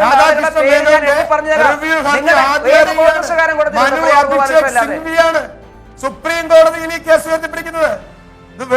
മനു അഭിഷേക് സിംഗ്വിയാണ്, കോൺഗ്രസ് നേതാക്കന്മാരാണ് റിവ്യൂ ഹർജിയിൽ സുപ്രീം കോടതി മുമ്പാകെ ജഡ്ജസിന് മുമ്പാകെ വാദമുഖങ്ങൾ അവരാണ്. മനു അഭിഷേക് സിംഗ്വി ഹാജരാകുന്ന കേസൊക്കെ കോൺഗ്രസിന്റെ വക്കാലത്താണോ? മനു അഭിഷേക് സിംഗ്വി എന്ന് പറയുന്ന വക്കീല് കോടതിയിൽ ഹാജരാക്കുന്ന വക്കാലത്തൊക്കെ കോൺഗ്രസിന്റെ വക്കാലത്താണോ? പറയണം നിങ്ങൾ. കോൺഗ്രസിന്റെ വക്കാലത്താണോ? നിങ്ങൾ RSS അല്ലേ? എന്തുകൊണ്ട് RSS നേരിട്ട് സുപ്രീം കോടതിയിൽ പോയില്ല? എന്തുകൊണ്ട് BJP നേരിട്ട് സുപ്രീം കോടതിയിൽ പോയില്ല? എന്റെ പൊന്നു മധു, ഈ 56 കേസുകളിൽ 40ഓളം എണ്ണം സംഘപരിവാർ കുടുംബത്തിൽ നിന്ന് തന്നെയുള്ളതാണ്. ഈ 56 റിവ്യൂ പെറ്റീഷനുകളിൽ ഓരോന്നായിട്ട് എണ്ണിയാൽ ഈ 40 എണ്ണവും RSSുമായി ബന്ധപ്പെട്ടവരുടെ തന്നെയാണ്. ഇനി നിലവിൽ RSSന്റെ സർസംഘചാലകൻ നേരിട്ട് സുപ്രീം കോടതിയിൽ പോകണമെന്നൊന്നുമില്ല. RSSന് വേറെ പണിയുണ്ട്. RSSന്റെ മറ്റു സംഘടനകളും സംഘപരിവാർ സംഘടനകളും ഈ കേസിൽ വാദിക്കാൻ പോയിട്ടുണ്ട്. അവരുടെ എണ്ണം തന്നെ ധാരാളമാണ്. പഴകുളം മധു, എണ്ണിയാൽ സുപ്രീം കോടതിയുടെ ചരിത്രത്തിലില്ല ഇത്രയും വലിയ ഹർജി ഇത്ര ചുരുങ്ങിയ സമയത്തിനുള്ളിൽ വന്നത്. ഞാൻ തിരിച്ചു ചോദിക്കട്ടെ, കേരളത്തിലുള്ള കോൺഗ്രസിനെ പ്രതിനിധീകരിച്ച് എത്ര ഹർജി പോയിട്ടുണ്ട്? കേരളത്തിലുള്ള KPCC ഹർജി സമർപ്പിച്ചിട്ടുണ്ടോ? വിശ്വാസികൾക്കൊപ്പം നിൽക്കുന്ന KPCC ഔദ്യോഗികമായ ഹർജി സമർപ്പിച്ചിട്ടുണ്ടോ? പ്രയാറല്ലാതെ കേരള പ്രദേശ് കോൺഗ്രസ് കമ്മിറ്റിയാണ് ശ്രീ പ്രയാർ ഗോപാലകൃഷ്ണനെ ഹർജി നൽകാൻ അനുവദിച്ചത് ഇന്ത്യൻ പാർലമെന്റിൽ ശ്രീ രാഹുൽ ഗാന്ധി വ്യത്യസ്ത നിലപാടാണെന്ന് ശ്രീ എം ടി രമേശ് പറഞ്ഞല്ലോ. സർ, അത് CPM പത്മകുമാറിനെ അനുവദിക്കുന്നത് പോലെയുള്ളൂ. അത് CPM പത്മകുമാറിനെ അനുവദിക്കുന്നത് പോലെയുള്ളൂ. പാർലമെന്റിൽ അവതരിപ്പിക്കുന്നത് ഞാൻ വളരെ പെട്ടെന്ന് വരാം. ഞാൻ വരാം ശ്രീ മധു. ധന്യരാമൻ നമുക്കൊപ്പം ചേരുന്നു. ധന്യരാമൻ, നിലവിൽ ഈ രണ്ടു രാഷ്ട്രീയ കക്ഷികളുടെയും അവാന്തര വിഭാഗങ്ങളും അവരുടെ അനുബന്ധ ഘടകങ്ങളുമാണ് ഈ 56 ഹർജികൾ സമർപ്പിച്ചിരിക്കുന്നത്. പ്രത്യക്ഷത്തിൽ അവ യുവതികൾക്ക് പ്രവേശന വിരുദ്ധം ആക്കണമെന്ന് ഉറപ്പിച്ചുകൊണ്ടുള്ള ഹർജികൾ. താങ്കൾ എത്ര BJP-യെ ഞാൻ വരാം ശ്രീ പഴകുളം മധു. ധന്യരാമൻ, നിലവിൽ ഇതെല്ലാം 10-നും 55-നും ഇടയ്ക്ക് പ്രായമുള്ള യുവതികളുടെ പ്രവേശനം വിലക്കണമെന്ന് ആവശ്യപ്പെട്ടുകൊണ്ടുള്ള ഹർജികൾ. കോടതിക്കതിൽ പ്രഥമ ദൃഷ്ട്യാ കാമ്പുണ്ടെന്ന് ബോധ്യപ്പെട്ടു. അതുകൊണ്ട് തുറന്ന കോടതിയിൽ വാദം കേട്ടു. 1.5 മണിക്കൂറാണെങ്കിലും പുതിയ ചില വാദമുഖങ്ങൾ അവതരിപ്പിക്കാനുള്ള അവസരം കൊടുക്കുകയും ചെയ്തു. നാളെ സുപ്രധാനമായ വിധി വരാൻ പോവുകയും ചെയ്യുന്നു. നിലവിൽ നേരത്തെ നമ്മൾ സൂചിപ്പിച്ച കേസുകളിൽ നിന്ന് വ്യത്യസ്തമായ രീതിയിൽ വിശ്വാസത്തെ യുക്തി കൊണ്ട് അളക്കേണ്ട എന്ന ഇന്ദു മൽഹോത്രയുടെ ന്യൂനപക്ഷ വിധി നാളെ മുറുകെ പിടിക്കുകയാണെങ്കിൽ വിധി ഒരുപക്ഷെ 2018 സെപ്റ്റംബർ 28 വിധി റദ്ദു ചെയ്തേക്കാം. അങ്ങനെ റദ്ദു ചെയ്യുകയാണെങ്കിൽ അത് ലിംഗസമത്വത്തിന്റെ മരണമെന്നോ ഭരണഘടനയിലെ സ്ത്രീകൾക്കുള്ള മൗലികാവകാശത്തിന്റെ മരണമെന്നോ എങ്ങനെയായിരിക്കും നിങ്ങൾ ഇതിനെ വ്യാഖ്യാനിക്കുക? അല്ല, എൻ്റെ ഒരു ഭരണഘടനയിലുള്ള വിശ്വാസം അനുസരിച്ച് ഭരണഘടന എപ്പോഴും സ്ത്രീകളെ സംരക്ഷിക്കുന്ന രീതിയിലുള്ള അല്ലെങ്കിൽ സമത്വത്തെയും അംഗീകരിച്ചിട്ടേ ഉള്ളൂ. അപ്പോൾ ഈ വിധി തുടരാനാണ് സാധ്യത. ഈ രാജ്യം ഇത്രയും കാലം ഈ രാജ്യം ഇവിടെ ഭരിച്ചത്, ഇവിടുത്തെ കോൺഗ്രസും BJP ഒക്കെ മാറി മാറി ഭരിച്ചിട്ടും നിങ്ങൾ ഇവിടെ ഈ ആളുകളെ ഇടുങ്ങിയ ഒരു ചിന്താഗതിയിലേക്കും സാമൂഹ്യമായി ഒരു മാറ്റം ഉണ്ടാക്കാത്ത രീതിയിലേക്കാണ് ഈ രാജ്യത്തെ വളർത്തി വെച്ചിരിക്കുന്നത്. നമ്മൾ കുറേ എത്ര ടെക്നിക്കലി അല്ലെങ്കിൽ സയൻറ്റിഫിക്കലി നമ്മൾ എത്ര മുമ്പോട്ടേക്ക് പോയാലും സമൂഹത്തിനൊരു മാറ്റം ഉണ്ടാവണം. അതിലേക്ക് ഈ ഭരണഘടനയെ പോലും വെല്ലുവിളിക്കുന്ന രീതിയിലുള്ള പ്രസ്താവനകളും തെരുവിലിറങ്ങലും യുദ്ധവും അത്തരത്തിലുള്ള വളരെ വളരെ വളരെ എന്താണ് നമ്മുടെ രാജ്യത്തെ തന്നെ പിന്നോട്ടടിക്കുന്ന രീതിയിലുള്ള പ്രസ്താവനകളാണ് ഇപ്പോഴും ഇവിടുത്തെ നേതാക്കന്മാർ ഇവിടെ ഇരുന്ന് പറയുന്നത്. അപ്പോൾ നിങ്ങളുടെയൊക്കെ ഈ സംരക്ഷണയിൽ വളരുന്ന എന്താണ് ഈ രാജ്യം എങ്ങനെയാണ് സാമൂഹ്യമായി മാറുക എന്നതിനുള്ള ഉത്തരം കൂടി നിങ്ങൾ തരേണ്ടതുണ്ട്. ഇത്രയും കാലം ഇവിടെ ഭരിച്ചിട്ട് നാളെ സുപ്രീം കോടതി വിധി എതിരായി വരികയാണെങ്കിൽ പറഞ്ഞോളൂ അരുണെ, സ്ത്രീ വിരുദ്ധത എന്ന് പറയുമ്പോൾ അത് ദളിത് വിരുദ്ധതയും കൂടിയാണെന്ന് കൂടി മനസ്സിലാക്കണം. ഇവരെപ്പോഴും സ്ത്രീകളെയാണ് എതിർക്കുന്നത്. ആ സ്ത്രീ വിരുദ്ധത ഏറ്റവും കൂടുതൽ ബാധിക്കുന്നത് ദളിതരെ കൂടിയാണ്. ദളിത് വിരുദ്ധതയാണ് അതിലൂടെ കാണുന്നത്. ഇപ്പോഴും ഇവർ ഈ സമൂഹത്തെ, സ്ത്രീകളെ വെല്ലുവിളിച്ചുകൊണ്ടിരിക്കുകയാണ്. അത് ഒരു സമൂഹത്തെ ഒറ്റക്കെട്ടായി അംഗീകരിച്ച് മുമ്പോട്ടേക്ക് കൊണ്ടുപോകാനുള്ള. പക്ഷേ ധന്യ, നേരത്തെ രാഹുൽ ഈശ്വർ ചൂണ്ടിക്കാട്ടിയതുപോലെ ആദിവാസി സമൂഹങ്ങളിൽപ്പെട്ട ചില സ്ത്രീകളും ഈ സമരത്തിന് അനുകൂലമായി നിലയ്ക്കലിൽ നിലയുറപ്പിച്ചത് കഴിഞ്ഞ വർഷം നമ്മൾ കണ്ടതാണ്. എങ്ങനെയാണ് ബസ്സുകൾ തടയാൻ വരുന്നത്? ഇവരും ഇതേ സമുദായങ്ങളിൽ തെറ്റിദ്ധരിപ്പിച്ചിട്ട് ആദിവാസി സ്ത്രീകളെ തെറ്റിദ്ധരിപ്പിച്ചിട്ട് 5-6 പേരെ കഴുത്തിലൊക്കെ കുരുക്കിട്ട് നിർത്തിയത് നമ്മൾ കണ്ടതാണ്. അത് ആദിവാസി സ്ത്രീകൾ മാത്രമല്ലേ കുരുക്കിട്ട് നിന്നുള്ളൂ. രാഹുലിന്റെ ഭാര്യ പോയി നിന്നില്ലല്ലോ. ദീപ രാഹുൽ പോയി കുരുക്കിടാൻ നിന്നില്ലല്ലോ. ദീപ രാഹുൽ മാധ്യമങ്ങളുടെ മുമ്പിൽ, മൈക്കിന് മുമ്പിലെല്ലാം പോയി നിന്ന് സംസാരിച്ചുള്ളൂ. ആദിവാസി സ്ത്രീകളെ, സാമൂഹ്യമായി മാറാത്ത ആദിവാസി സ്ത്രീകളെ അവരെ പേടിപ്പിച്ചിട്ടാണ് അവരെ കൊണ്ടുപോയി കഴുത്തിലൊക്കെ കുരുക്കിടിച്ച് ഈ നാടകമൊക്കെ ഉണ്ടാക്കിയത്. ഇതൊക്കെ ആരോടാ പറയുന്നത്? യഥാർത്ഥ അയ്യപ്പന്റെ വിശ്വാസികൾ അല്ലെങ്കിൽ അയ്യപ്പന്റെ ആളുകൾ മലയാളം ഇന്നും ജീവിച്ചിരിപ്പുണ്ടെന്നുള്ള കാര്യം നിങ്ങൾ മറക്കണ്ട. വളരെ എത്ര ക്ഷമാപൂർവ്വം നാളെ സുപ്രീം കോടതി വിധി റദ്ദാകുന്ന പക്ഷം, അഥവാ സുപ്രീം കോടതി വിധി യുവതീ പ്രവേശനത്തിന് അനുകൂലമാകുന്ന പക്ഷം, ഞായറാഴ്ച ഈ ശബരിമല നട തുറക്കുന്ന സമയത്ത് RSSന്റെയും സംഘപരിവാറിൻ്റെയും പ്രതിനിധികൾ ശബരിമലയിൽ നേരത്തെ രാഹുൽ ഈശ്വർ സൂചിപ്പിച്ചതുപോലെ സംയമനത്തോടെയും സൗമ്യമായും കഴിഞ്ഞ തവണ കണ്ടതിനേക്കാൾ കുറച്ചുകൂടി ശാന്തമായ രീതിയിലും ഭക്തകളായ യുവതികളെ പ്രവേശിപ്പിക്കാൻ എത്തുമെന്ന തീരുമാനം കൈക്കൊണ്ടിട്ടുണ്ടോ? അതിനു മുമ്പ് എൻ്റെ പ്രിയപ്പെട്ട സഹോദരി ധന്യരാമൻ, ഞാൻ അവർ പറഞ്ഞതിനെ ഒന്നും കൗണ്ടർ ചെയ്യുന്നില്ല. സ്ത്രീ വിരുദ്ധതയൊന്നും ഇതിലില്ല. കാരണം സ്ത്രീകൾക്ക് കേരളത്തിലെ എല്ലാ അമ്പലത്തിലും പ്രവേശിക്കാം. ചില സ്ഥലങ്ങളിൽ പ്രവേശിക്കാൻ സാധിക്കാത്തതുണ്ട്. ചില സ്ഥലത്ത് പുരുഷന്മാർക്കും പ്രവേശനമില്ല. ചില സ്ഥലത്ത് ചില പ്രത്യേക വിഭാഗക്കാർക്ക് പ്രവേശനമില്ല. അതൊക്കെ ആചാരപരമായിട്ടുള്ള കാര്യങ്ങളാണ്. ഇപ്പോൾ ആറ്റുകാൽ പൊങ്കാലയിൽ പുരുഷന്മാർക്ക് പ്രവേശനമൊന്നുമില്ല. അവർ പൊങ്കാല ഇടുന്നുണ്ടോ? ഇല്ലല്ലോ. തളിപ്പറമ്പ് രാജരാജേശ്വരി ക്ഷേത്രത്തിൽ ചില സമയത്ത് സ്ത്രീകൾക്ക് പ്രവേശനം കിട്ടാമല്ലോ. കാമാഖ്യ ക്ഷേത്രത്തിൽ സ്ത്രീകൾക്ക് പ്രവേശനമില്ലല്ലോ. അപ്പോൾ ഇതൊക്കെ ശബരിമലയിൽ മാത്രമല്ല, ഇത് ഓരോ അമ്പലത്തിൻ്റെ ആചാരമനുസരിച്ചാണ്. അതുകൊണ്ട് അതൊന്നും സ്ത്രീ വിരുദ്ധതയായി കിടക്കേണ്ട. സ്ത്രീകൾ തന്നെ ഇതിന് സപ്പോർട്ടാണ്. രണ്ടാമത്തെ കാര്യം, ഈ ആദിവാസി വിഭാഗം, മലയരെ വിഭാഗത്തിൻ്റെ കുറിച്ച് ഇവിടെ പരാമർശിച്ചല്ലോ. ശബരിമലയുടെ അവകാശികളാണ് എന്ന് പറയുന്ന മലയര വിഭാഗത്തിലെ സ്ത്രീകൾ, അതായത് റാന്നിയിലും പരിസര പ്രദേശങ്ങളിലുമുള്ള മലയര വിഭാഗത്തിലെ സ്ത്രീകളോട് ധന്യാരാമൻ ഒന്ന് പോയി ചോദിച്ചാൽ മതി അവരുടെ നിലപാടെന്നാണ്. എനിക്ക് വ്യക്തമായിട്ട് അറിയാം. ആ സ്ത്രീകളടക്കമുള്ള ആളുകൾ പറഞ്ഞത് എന്താണെന്നത്, ഞങ്ങളുടെ ജീവനുള്ളിടത്തോളം കാലം ആചാരം മാറ്റാൻ ഞങ്ങൾ അനുവദിക്കുകയില്ല എന്ന് എന്നോട് പറഞ്ഞ ധാരാളം സ്ത്രീകളുണ്ട്. ഞാൻ ആരെ കയറി കുരുക്കിട്ടൊന്നുമല്ല, അല്ലാണ്ട് തന്നെ പോയി ചോദിച്ചാൽ അവർ പറയും. അപ്പോൾ അതിന് സ്ത്രീ വിരുദ്ധതയും ദളിത് വിരുദ്ധതയായിട്ടും ഒന്നും കണക്ക് കൂട്ടേണ്ട ആവശ്യമില്ല. പിന്നെ ആ വിഭാഗത്തെ ശബരിമല നിന്ന് മാറ്റി നിർത്താൻ വേണ്ടി ആസൂത്രിതമായ ശ്രമം മലയാള വിഭാഗത്തെ മാറ്റി നിർത്താൻ വേണ്ടി നടത്തിയിട്ടുണ്ട്. അതിന് ഭരണകൂടമാണ് പ്രധാനം. അവർക്ക് അവകാശങ്ങൾ തിരിച്ചു കൊടുക്കുന്ന അഭിപ്രായക്കാരനാണ് ഞാൻ. ശരി, ചോദിച്ച ചോദ്യത്തിലേക്ക് വരാം. ഞങ്ങൾ കഴിഞ്ഞ പ്രാവശ്യം സ്വീകരിച്ച നിലപാട് ഗവൺമെന്റാണ് പ്രശ്നമുണ്ടാക്കുന്നത്. കാരണം വിശ്വാസികളെ സംബന്ധിച്ചിടത്തോളം വിശ്വാസികൾ എപ്പോഴാണ് തടയാൻ പുറപ്പെട്ടത്? ഗവൺമെന്റ് അവിശ്വാസികളായ ചില ആളുകളെ അവിടെ വേഷം കെട്ടിച്ചു കൊണ്ടുവന്നു. അപ്പോഴാണ് പ്രശ്നമുണ്ടായത്. ഗവൺമെന്റ് അത്തരമൊരു ശ്രമം നടത്താൻ തയ്യാറല്ലെങ്കിൽ ശബരിമലയിൽ ഒരു പ്രശ്നം ഉണ്ടാവില്ല. ഒരു വിശ്വാസികളും ആരെയും തടയാൻ വേണ്ടി പോകുന്നില്ല. കാരണം യഥാർത്ഥ വിശ്വാസികളായിട്ടുള്ള ഒരു സ്ത്രീയും ശബരിമലയിലേക്ക് പോവില്ല. ഒരു പുരുഷന്മാരെക്കാൾ കഠിന വ്രതക്കാരാണ് ഈ ശബരിമലയിലേക്ക് പോകുന്ന. മറുപടി കൂടി തേടി വരാം. പി കെ ബിജു, ശബരിമലയിൽ പ്രവേശിച്ചതായിട്ട് മാധ്യമങ്ങളിലൂടെ 24 തന്നെ ആ ദൃശ്യങ്ങൾ ആദ്യം പുറത്തുവിട്ടിരുന്നു. കഴിഞ്ഞ മണ്ഡലകാലത്ത് ജനുവരി മാസം 1-ാം തീയതി ബിന്ദു അമ്മിണിയും കനകദുർഗയും ശബരിമലയിൽ പ്രവേശിക്കുമ്പോൾ അവർ രണ്ടുപേരും ഭക്തകളെയല്ലായിരുന്നു എന്നുള്ളതാണ് ഈ സർക്കാരിനൊരു അടി പതറിപ്പോയത്. പിന്നാലെ വന്ന മഞ്ജുവും കാര്യമായ രീതിയിലുള്ള ഭക്തിക്കപ്പുറത്തേക്ക് യുക്തിയുടെ അടിസ്ഥാനത്തിൽ കാര്യങ്ങൾ വിശദീകരിക്കാൻ ശ്രമിക്കുന്ന ഒരു സ്ത്രീയാണ്. ശബരിമലയിൽ വിശ്വാസമുണ്ടെന്നൊക്കെ പുറത്തു പറയുന്ന ഘട്ടത്തിലാണെങ്കിൽ പോലും അടിസ്ഥാനമായി യുക്തിവാദ പ്രസ്ഥാനവുമായി ചേർന്ന് നിൽക്കുന്ന 3 പേരാണ് ശബരിമലയിലെത്തിയത്. ഇവർക്ക് വേണ്ടിയാണ് സർക്കാരിൻ്റെ വലിയ മെഷീനറി കൊണ്ടുവരുന്നത്. രഹന ഫാത്തിമയെ ശബരിമലയിലെ 18-ാം പടിക്ക് താഴേക്ക് എത്തിക്കത്തക്ക രീതിയിൽ, നടപ്പന്തലിലേക്ക് എത്തിക്കത്തക്ക രീതിയിൽ പോലീസ് സർവ്വ സന്നാഹങ്ങളും കൊടുക്കുന്നു. എല്ലാ സന്നാഹങ്ങളും സുരക്ഷയൊരുക്കി കൊടുക്കുന്നത് ക്യാമറയിൽ തത്സമയം പ്രേക്ഷകർ കാണുകയും ചെയ്യുന്നു, വിശ്വാസികളും കാണുന്നു. യഥാർത്ഥ വിശ്വാസികൾ പോകാൻ മടിക്കുന്നിടത്തേക്ക് സർക്കാരിൻ്റെ സഹായത്തോടു കൂടി അവിശ്വാസികൾ കടന്നു വരുന്നൊരു സാഹചര്യം ഈ സർക്കാർ സൃഷ്ടിച്ചു. ആ സൃഷ്ടിക്കലിന്റെ ഭാഗമായി 3 അവിശ്വാസികളായിട്ടുള്ള സ്ത്രീകളെങ്കിലും ശബരിമലയിൽ പ്രവേശിക്കുകയും ചെയ്തു. അത് ഈ സർക്കാരിന് തിരിച്ചടിയായി. ഇനി നാളെ യുവതീ പ്രവേശനത്തിന് വിധി അനുകൂലമായി വരുമ്പോൾ സർക്കാർ ഇത്തരത്തിലൊരു മുൻകൈ എടുക്കുമോ എന്നുള്ളതാണ് ചോദ്യം. യുവതികൾ വന്നോട്ടെ, വിശ്വാസികൾ, നാളത്തെ വിധി അനുകൂലമാണെങ്കിൽ. അരുണ്, ഞാൻ ഈ തുടക്കത്തിൽ തന്നെ പറഞ്ഞു, ഈ ഗവൺമെന്റിനെ സംബന്ധിച്ച് ഒരു തരത്തിലുള്ള മുൻവിധിയില്ല. ഈ ഗവൺമെന്റ് രാജ്യത്തെ സുപ്രീം കോടതിയുടെ നിയമത്തിന് വിധേയമായി പ്രവർത്തിക്കുന്ന ഒരു സംവിധാനമാണ്. അയോധ്യ വിധി വന്നല്ലോ. അയോധ്യ വിധിക്കകത്ത് എത്ര കർക്കശമായിട്ടാണ് ആ വിധിനായത്തിൽ എഴുതിയത്. 948-ൽ അവിടെ രാമവിഗ്രഹം കൊണ്ടുവച്ചെന്നും 992-ൽ ബാബറി മസ്ജിദ് തകർത്തതുമെല്ലാം ക്രിമിനൽ നടപടിയാണ് എന്ന് ആ ജഡ്ജ്മെന്റിനകത്ത് എഴുതി വച്ചില്ലേ.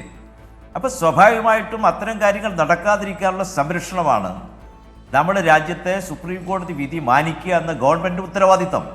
അപ്പൊ ആ ശബരിമല വിധി ഇതൊരു ഭരണഘടനാ വിഷയമല്ലെങ്കിൽ പോലും മരടിന്റെ കാര്യത്തിൽ അത് സർക്കാർ എടുക്കുന്നതിൽ കാണിച്ച താമസം എന്താണെന്ന് നമ്മൾ കണ്ടു. ഒടുവിൽ ചീഫ് സെക്രട്ടറിയെ വിളിച്ചു വരുത്തുന്ന അവസ്ഥയിലേക്ക് സർക്കാർ ഇത് വെച്ചു താമസിപ്പിക്കുന്നത് കണ്ടു. കാരണം എന്താ? സർക്കാരിനോടുകൂടി താല്പര്യമുള്ള 3 ലക്ഷത്തിന് ഫ്ളാറ്റ് വാങ്ങി 25 ലക്ഷം രൂപയുടെ കോമ്പൻസേഷൻ വാങ്ങിയ ഉപദേശകന്മാര് ആ മരട് ഫ്ളാറ്റിലുണ്ട്. വിശ്വാസ സമൂഹത്തിൽ നിന്ന് ആരുടെയും പ്രതീക്ഷ ഒപ്പാൻ കഴിയാതിരുന്ന സർക്കാർ വിധി വരുന്നതിന് മുൻപ് നവോത്ഥാനം അതിൽ പഠിക്കാൻ ഇറങ്ങി. പി കെ ബിജു, ഇനിയുണ്ട് ഓർത്തഡോക്സിന്റെയും യാക്കോബായ വിഭാഗം എണ്ണിയാൽ എത്രയോ വിഷയങ്ങളിൽ സർക്കാർ സംയമനം പാലിച്ചു. പക്ഷേ ശബരിമല വിഷയത്തിന്റെ കാര്യത്തിൽ എന്തുകൊണ്ടാണ് മനീതി സംഘത്തിന് വേണ്ടിയിട്ട് സർക്കാർ എസ്കോർട്ട് കൊടുത്തത്? എന്തുകൊണ്ടാണ് മധുരയിൽ നിന്ന് മനീതി സംഘത്തിന് എസ്കോർട്ട് കൊടുത്തത്? അത് ഗവൺമെന്റ് എതിരായിട്ടുള്ള പ്രചരണമായി നിങ്ങൾ ഉപയോഗിച്ചു. ഓരോ കാര്യത്തിനും അത് കോടതി വിധികൾ നടപ്പിലാക്കുക എന്ന് പറഞ്ഞാൽ അത് നടപ്പിലാക്കുന്നതിന് വേണ്ടി സർക്കാർ സംവിധാനത്തിന്റെ ഉത്തരവാദിത്തമുണ്ട്. ആ ഉത്തരവാദിത്തങ്ങൾ നിർവഹിക്കുക എന്നത് മാത്രമേ ഗവൺമെന്റിന്. പക്ഷേ അപ്പോഴും വിശ്വാസികളുടെ ഒരു വലിയ സമൂഹം ഈ വിഷയത്തെ വൈകാരികമായി സമീപിക്കുന്ന ഘട്ടത്തിൽ മെച്യൂരിറ്റിയോടുകൂടി ഈ വിഷയത്തെ, പൊളിറ്റിക്കൽ മെച്യൂരിറ്റിയോടുകൂടി, ബാക്കിയൊക്കെ വിടൂ, മരടിന്റെ കാര്യത്തിൽ എന്താ താമസമെടുത്തത് സർക്കാർ? എന്താണ് ഇപ്പോഴും യാക്കോബായ ഓർത്തഡോക്സ് വിഭാഗത്തിന്റെ കാര്യത്തിൽ സർക്കാർ സംയമനം പാലിച്ചുകൊണ്ടിരിക്കുന്നത്? സുപ്രീം കോടതി വിധി തന്നെയാണ്, ഭരണഘടനാ വിഷയമല്ലെന്നേ ഉള്ളൂ. പക്ഷേ ഈ ഒരു വിഷയം എത്തുമ്പോഴേക്കും വൈകാരികമായ വിഷയത്തെ ആളിക്കത്തിച്ചുകൊണ്ട് രാഷ്ട്രീയമായ മുതലെടുപ്പിന് ഗോൾഡൻ ചാൻസ് എന്ന് ശ്രീധരൻപിള്ള പറഞ്ഞിട്ടുണ്ടെങ്കിൽ അതിവിടെയും ഒരു ഗോൾഡൻ ചാൻസ് ഉപയോഗിക്കാൻ ശ്രമിക്കുകയായിരുന്നു ഇവിടുത്തെ സർക്കാർ. അതിനുവേണ്ടിയല്ലേ സ്ത്രീകൾ അണിനിരത്തി നവോത്ഥാനം അതിൽ കെട്ടിയത്? എന്നിട്ട് എന്തുണ്ടായി? അരുൺ, നിങ്ങൾ ഇതിനെ വഴിതിരിച്ചു വിടാനുള്ള ശ്രമം നടത്തുകയാണ്. യഥാർത്ഥത്തിൽ എന്താ, സുപ്രീം കോടതി വിധി ശബരിമലയുടെ കാര്യത്തിൽ വന്നപ്പോൾ കേരളത്തിലെ ഏതെങ്കിലും അല്ലെങ്കിൽ ഇന്ത്യയിലെ ഏതെങ്കിലും ഒരു പൊളിറ്റിക്കൽ പാർട്ടി ഇതിനെതിരായിട്ട് നിലപാട് സ്വീകരിച്ചോ? ശ്രീ എം ടി രമേശ് പറയുന്നത് ഞങ്ങളെല്ലാം വിശ്വാസത്തിന് അനുകൂലമായിരുന്നു എന്നാണ്. യഥാർത്ഥത്തിൽ വിധി വന്നപ്പോൾ RSSും BJPയും എല്ലാം പരസ്യമായി ഇതിനെ സ്വീകരിക്കുകയായിരുന്നല്ലേ ചെയ്തത്. കോൺഗ്രസിന്റെ ദേശീയ അധ്യക്ഷൻ രാഹുൽ ഗാന്ധി തന്നെ ഇത് ചരിത്രപരമായ വിധിയെന്ന് അവിടുന്ന് സ്റ്റേറ്റ്മെന്റ് ഇറക്കിയില്ലേ? അപ്പൊ യഥാർത്ഥത്തിൽ എന്താ കരുതേണ്ടത്? എല്ലാവരും പെട്ടെന്നൊരു ഫീഡ്ബാക്ക് എടുക്കുന്നു. ഒരു മറുപടി നേടിയതിനു ശേഷം ഞാൻ ഇടവേളയ്ക്ക് പോകും. പഴകുളം മധുവിലേക്ക് ഞാൻ വരാം. എം ടി രമേശ്, മറുപടി. BJP ഒരിക്കലും അങ്ങനെ പറഞ്ഞിട്ടില്ല. ഞങ്ങളെ സർക്കാരിനോട് പറഞ്ഞത് വിശ്വാസികളെ വിശ്വാസത്തിലെടുത്തുകൊണ്ടാണ് ഈ കാര്യങ്ങൾ നടപ്പിലാക്കേണ്ടത്. ഞങ്ങൾ സുപ്രീം കോടതി വിധിയെ തെരുവിൽ വലിച്ചിഴക്കണം എന്നൊന്നും ഈ ഗവൺമെന്റോട് പറഞ്ഞിട്ടില്ല ബിജു. ഞങ്ങൾ ഈ സംസ്ഥാന സർക്കാരിനോട് പറഞ്ഞത് നിങ്ങൾ അവധാനതയോട് കൂടിയിട്ടാണ് ഈ കാര്യങ്ങൾ കൈകാര്യം ചെയ്യുന്നത്. അല്ലല്ല, ഞാൻ പറയട്ടെ ബിജു, സർക്കാർ ഈ കാര്യത്തിൽ പുനഃപരിശോധനാ ഹർജി കൊടുക്കണം, അല്ലെങ്കിൽ ദേവസ്വം ബോർഡ് പുനഃപരിശോധനാ ഹർജി കൊടുക്കണം. പുനഃപരിശോധനാ ഹർജിയുടെ വിധി വരുന്നവരെ കാത്തിരിക്കാനുള്ള ഒരു സംയമനം നിങ്ങൾക്കുണ്ടാവണം. നിങ്ങൾ ഗവൺമെന്റ് പോലീസുകാരെ അണിനിരത്തി അവിശ്വാസികളെ എത്തിക്കാൻ വേണ്ടി പാടില്ല. നിങ്ങൾ കൊട്ടേഷൻ സംഘത്തെ ഉപയോഗപ്പെടുത്താൻ പാടില്ല. നിങ്ങൾ വീടുവീടാന്തരം കയറിയിറങ്ങി ശബരിമലയിലേക്ക് പറയുന്നതുകൊണ്ട് ചില കാര്യങ്ങൾ വ്യക്തമാവുന്നുണ്ട്. വളരെ പെട്ടെന്ന് തിരികെ വരാം. എൻകൗണ്ടർ പരിശോധിക്കുന്നത് രാത്രിയിൽ മണിക്കൂറുകൾ മാത്രം ബാക്കി നിൽക്കുമ്പോൾ നിർണായകമായ ശബരിമല വിഷയത്തിലെ സുപ്രീം കോടതിയുടെ റിവ്യൂ പെറ്റീഷനുകളെ സംബന്ധിച്ചുള്ള വിധി, ആ വിധിയെ എങ്ങനെയായിരിക്കും വിവിധ രാഷ്ട്രീയ സമൂഹങ്ങളും പാർട്ടികളും കൈക്കൊള്ളുക നാളെ 10:30 ശേഷം എന്നാണ്. ആരുടെ വിശ്വാസം കാത്തുരക്ഷിക്കും സുപ്രീം കോടതി?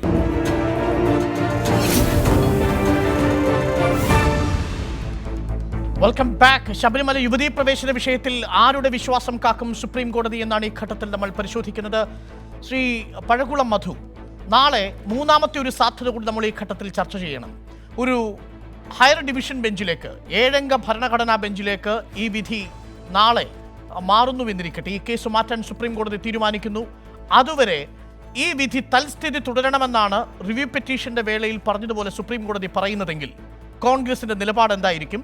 ഒരു യുവതിയായ ഭക്ത ശബരിമലയിലേക്ക് വരണമെന്ന് താല്പര്യം പ്രകടിപ്പിച്ചുകൊണ്ട് സർക്കാരിന് കത്തെഴുതിയാൽ, DGPക്ക് കത്തെഴുതിയാൽ സർക്കാർ എന്താണ് ചെയ്യേണ്ടത്? അരുൺ, ആദ്യമായി താങ്കൾക്ക് വിരോധം തോന്നരുത്. താങ്കൾ ഈ ചർച്ചയിൽ എന്നോട് തികച്ചും നീതി പുലർത്തിയില്ല എന്നുള്ളൊരു പരാതി എനിക്കുണ്ട്.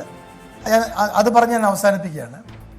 നാളെ സുപ്രീം കോടതി നടത്താൻ പോകുന്ന വിധി തീർച്ചയായിട്ടും ജസ്റ്റിസ് ഇന്ദു മൽഹോത്ര ഉയർത്തിപ്പിടിച്ച ആർട്ടിക്കിൾ 25 26ൻ്റെയും അവകാശം പൗരന്മാർക്ക് കൊടുക്കണം എന്നുള്ള വിവേകപൂർവമായ നിലപാടിലേക്ക് മറ്റ് ജഡ്ജിമാർ കൂടി വരും എന്നാണ് ഞാൻ പ്രതീക്ഷിക്കുന്നത്. കോൺഗ്രസും അത് തന്നെയാണ് ആഗ്രഹിക്കുന്നത്. ഞങ്ങൾക്ക് ഈ കാര്യത്തിൽ കള്ളക്കളിയില്ല. ഞങ്ങൾക്ക് ഈ കാര്യത്തിൽ ലാഭോ നഷ്ട കണക്കില്ല. ഞങ്ങൾ പരമ്പരാഗതമായ വിശ്വാസികൾക്കൊപ്പമാണ്. ഞങ്ങളുടെ ശക്തി അവരാണ്, ഞങ്ങളുടെ പിന്തുണയും അവരാണ്. അതുകൊണ്ട് ഞങ്ങൾക്ക് ഈ കാര്യത്തിൽ യാതൊരു കള്ളക്കളിയുമില്ല. ഞങ്ങൾ ഈ നിലപാടുമായി അതിശക്തമായി മുൻപോട്ട് പോകും. നാളെ സുപ്രീം കോടതി ഒരു ലാർജർ ബെഞ്ചിനാണ് ഇത് വിടാൻ പോകുന്നതെങ്കിൽ അത് ഞങ്ങൾ സ്വാഗതം ചെയ്യും.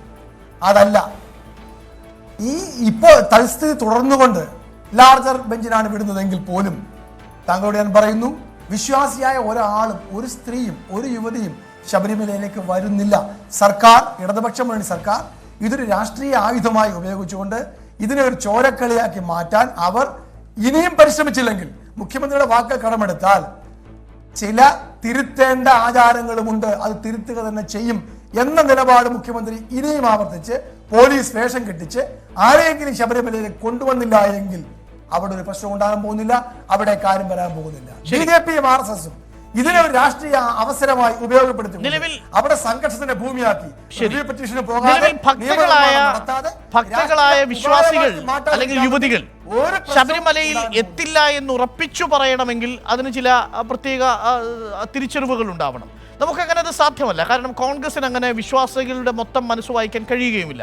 ഏതെങ്കിലും ഒരു വിശ്വാസിയായ അയ്യപ്പ ഭക്ത 10-നും 55-നും വയസ്സിടയ്ക്ക് പ്രായമുള്ളൊരു യുവതി ശബരിമലയിൽ പോകണമെന്ന് സുപ്രീം കോടതി വിധിയുടെ അടിസ്ഥാനത്തിൽ ആവശ്യപ്പെട്ടാൽ ഈ സർക്കാർ എന്തു ചെയ്യണം? എന്നോടാണ്. അതെ, സുപ്രീം കോടതിയുടെ വിധി വന്നതിന് ശേഷം സർക്കാർ സർവ്വസന്നാഹവും ഒരുക്കി, സർവ്വ സജ്ജീകരണങ്ങളും അവർക്ക് തയ്യാറാക്കി കൊടുത്ത് പോലീസിന്റെ എല്ലാ ഉപകരണങ്ങളും ഉപാധികളും അവർക്ക് മുന്നിൽ വെച്ച് കൊടുത്തിട്ട് അവരെ ശബരിമലയിലേക്ക് ക്ഷണിച്ചിട്ടും ആക്ടിവിസ്റ്റുകളായ ലേഡീസ് മാത്രമേ അവിടെ വന്നിട്ടുള്ളൂ. ശരി സർ, അതല്ലാതെയും വന്നിട്ടുണ്ട്. ആന്ധ്രാപ്രദേശിൽ നിന്ന് വന്നവരെ തിരിച്ചു കൊണ്ടുപോയി, പുഷ്പലതയെ തിരിച്ചയച്ചു, എത്രയോ ലിസ്റ്റുകളുണ്ട്. അതവിടെ കിടക്കട്ടെ. എന്റെ ചോദ്യം, ആന്ധ്രാപ്രദേശിൽ നിന്നുള്ള ഒരു ഭക്ത സർക്കാരിനോട് അഭ്യർത്ഥിച്ചാൽ തൽസ്ഥിതി തുടരുകയാണെങ്കിൽ സർക്കാർ എന്തു ചെയ്യണം? തീർച്ചയായിട്ടും സർക്കാർ അവരെ പറഞ്ഞ് കാര്യങ്ങൾ ബോധ്യപ്പെടുത്തണം. ശബരിമലയിൽ സ്ത്രീ യുവതികൾ അവിടെ പ്രവേശിക്കുന്ന സാഹചര്യം ഉണ്ടായാൽ അവർക്കൊരുക്കാനുള്ള സൗകര്യങ്ങൾ, സുരക്ഷ ഗവൺമെന്റ് ഒരുക്കിയിട്ടില്ല. മൂത്രപ്പുര പോലും കെട്ടാൻ തയ്യാറാകാത്ത എനിക്ക് തോന്നുന്നു താങ്കൾക്ക് നീരസം അവസാനിച്ചു. ഈ ഘട്ടത്തിൽ ഏറ്റവും കൂടുതൽ സമയം താങ്കൾക്കാണ് ലഭിച്ചിരിക്കുന്നതെന്ന് ഉറപ്പുവരുത്തുകയും ഞാൻ ചെയ്തിട്ടുണ്ട്. എം ടി രമേശ്, ഒറ്റ വാചകത്തിൽ മറുപടി. തൽസ്ഥിതി തുടരുന്ന അവസ്ഥ വന്നാൽ ഒരു ഭക്തയെ ആവശ്യപ്പെട്ടാൽ സർക്കാർ എന്തു ചെയ്യണം? ഈ കഴിഞ്ഞ മണ്ഡലപൂജയ്ക്ക് ശേഷം സർക്കാർ സ്വീകരിച്ച സമീപനമുണ്ടല്ലോ ശബരിമലയിൽ. അവിടെ വരുന്ന സ്ത്രീകളെ പറഞ്ഞു മനസ്സിലാക്കി തിരിച്ചയക്കുക, സുപ്രീം കോടതി വിധി വരട്ടെ എന്ന് പറഞ്ഞവരെ തിരിച്ചേക്കാണ്. അതുപോലെ തുടരണം. സുപ്രീം കോടതി ഒരു ലാർജർ ബെഞ്ചിലേക്ക് വരികയാണെങ്കിൽ ആ വിധി വരുന്നവരെ കാത്തിരിക്കണം. അരുൺ, സുപ്രീം കോടതി വിധി വന്നാൽ എന്തുകൊണ്ടാണ് പിന്നെ അയോധ്യയിൽ ശ്രീ എം ടി രമേശ് ഇതേ ന്യായം അവിടെ പറയാത്തത്? അപ്പൊ സുപ്രീം കോടതി വിധി വന്നാൽ അത് നടപ്പിലാക്കാൻ ഗവൺമെന്റ് ബാധ്യസ്ഥരാണ്. സുപ്രീം കോടതി വിധി വന്നു കഴിഞ്ഞാൽ അതിനനുസരിച്ച് ആര് ആവശ്യം ഉന്നയിച്ചാലും നടപ്പിലാക്കി കൊടുക്കാനുള്ള ബാധ്യത സംസ്ഥാന സർക്കാരിനുണ്ട്. പോലീസിന്റെ ഷീൽഡും കവചമൊന്നും കൊടുത്ത് വിശ്വാസ സമൂഹത്തിന്റെ വികാരത്തെ വ്രണപ്പെടുത്തി കൊണ്ടുപോകാൻ സർക്കാർ ശ്രമിക്കില്ല എന്നത് ഉറപ്പാണ്. ഒന്നും ഇവര് രക്തഭംഗിരമാക്കാതിരുന്നാൽ മതി. ഒരു പ്രശ്നം ഉണ്ടാവില്ല. ഈ നാട്ടിൽ ഏറ്റവും നല്ല ആരാധനാലയമായി തുടരും. അതിനെ തകർക്കുകയെന്നാണ് മാത്രം ഞാൻ ഈ ചർച്ച ഇനിയും തുടരും. നാളെയും നമ്മൾ തുടരും. 10:30 വരെ തുടരാനുള്ള സാധ്യതയുണ്ട്. വിശ്വാസ സമൂഹത്തിന് അവരുടെ അവകാശങ്ങൾ സംരക്ഷിക്കുന്ന വിധിയെന്ന് പ്രതീക്ഷിച്ചിരിക്കാം. ഭരണഘടനയുടെ യുക്തി വിശ്വാസത്തിന് മുകളിലാണെന്ന് കരുതുന്ന പൗരസമൂഹത്തിന് അവരുടെ വിശ്വാസവും യുക്തിയുമാണ് കോടതി സംരക്ഷിക്കുമെന്ന് വിശ്വസിച്ചിരിക്കുകയും ചെയ്യാം. എന്തായാലും കോടതി വിധി വരുന്നതുവരെ എല്ലാ വിശ്വാസങ്ങളും നിങ്ങളുടേത് മാത്രമായിരിക്കട്ടെ. കോടതി വിധി വന്നു കഴിഞ്ഞാൽ വിശ്വാസം കോടതി വിധിയിന്മേലാവട്ടെ. Good night.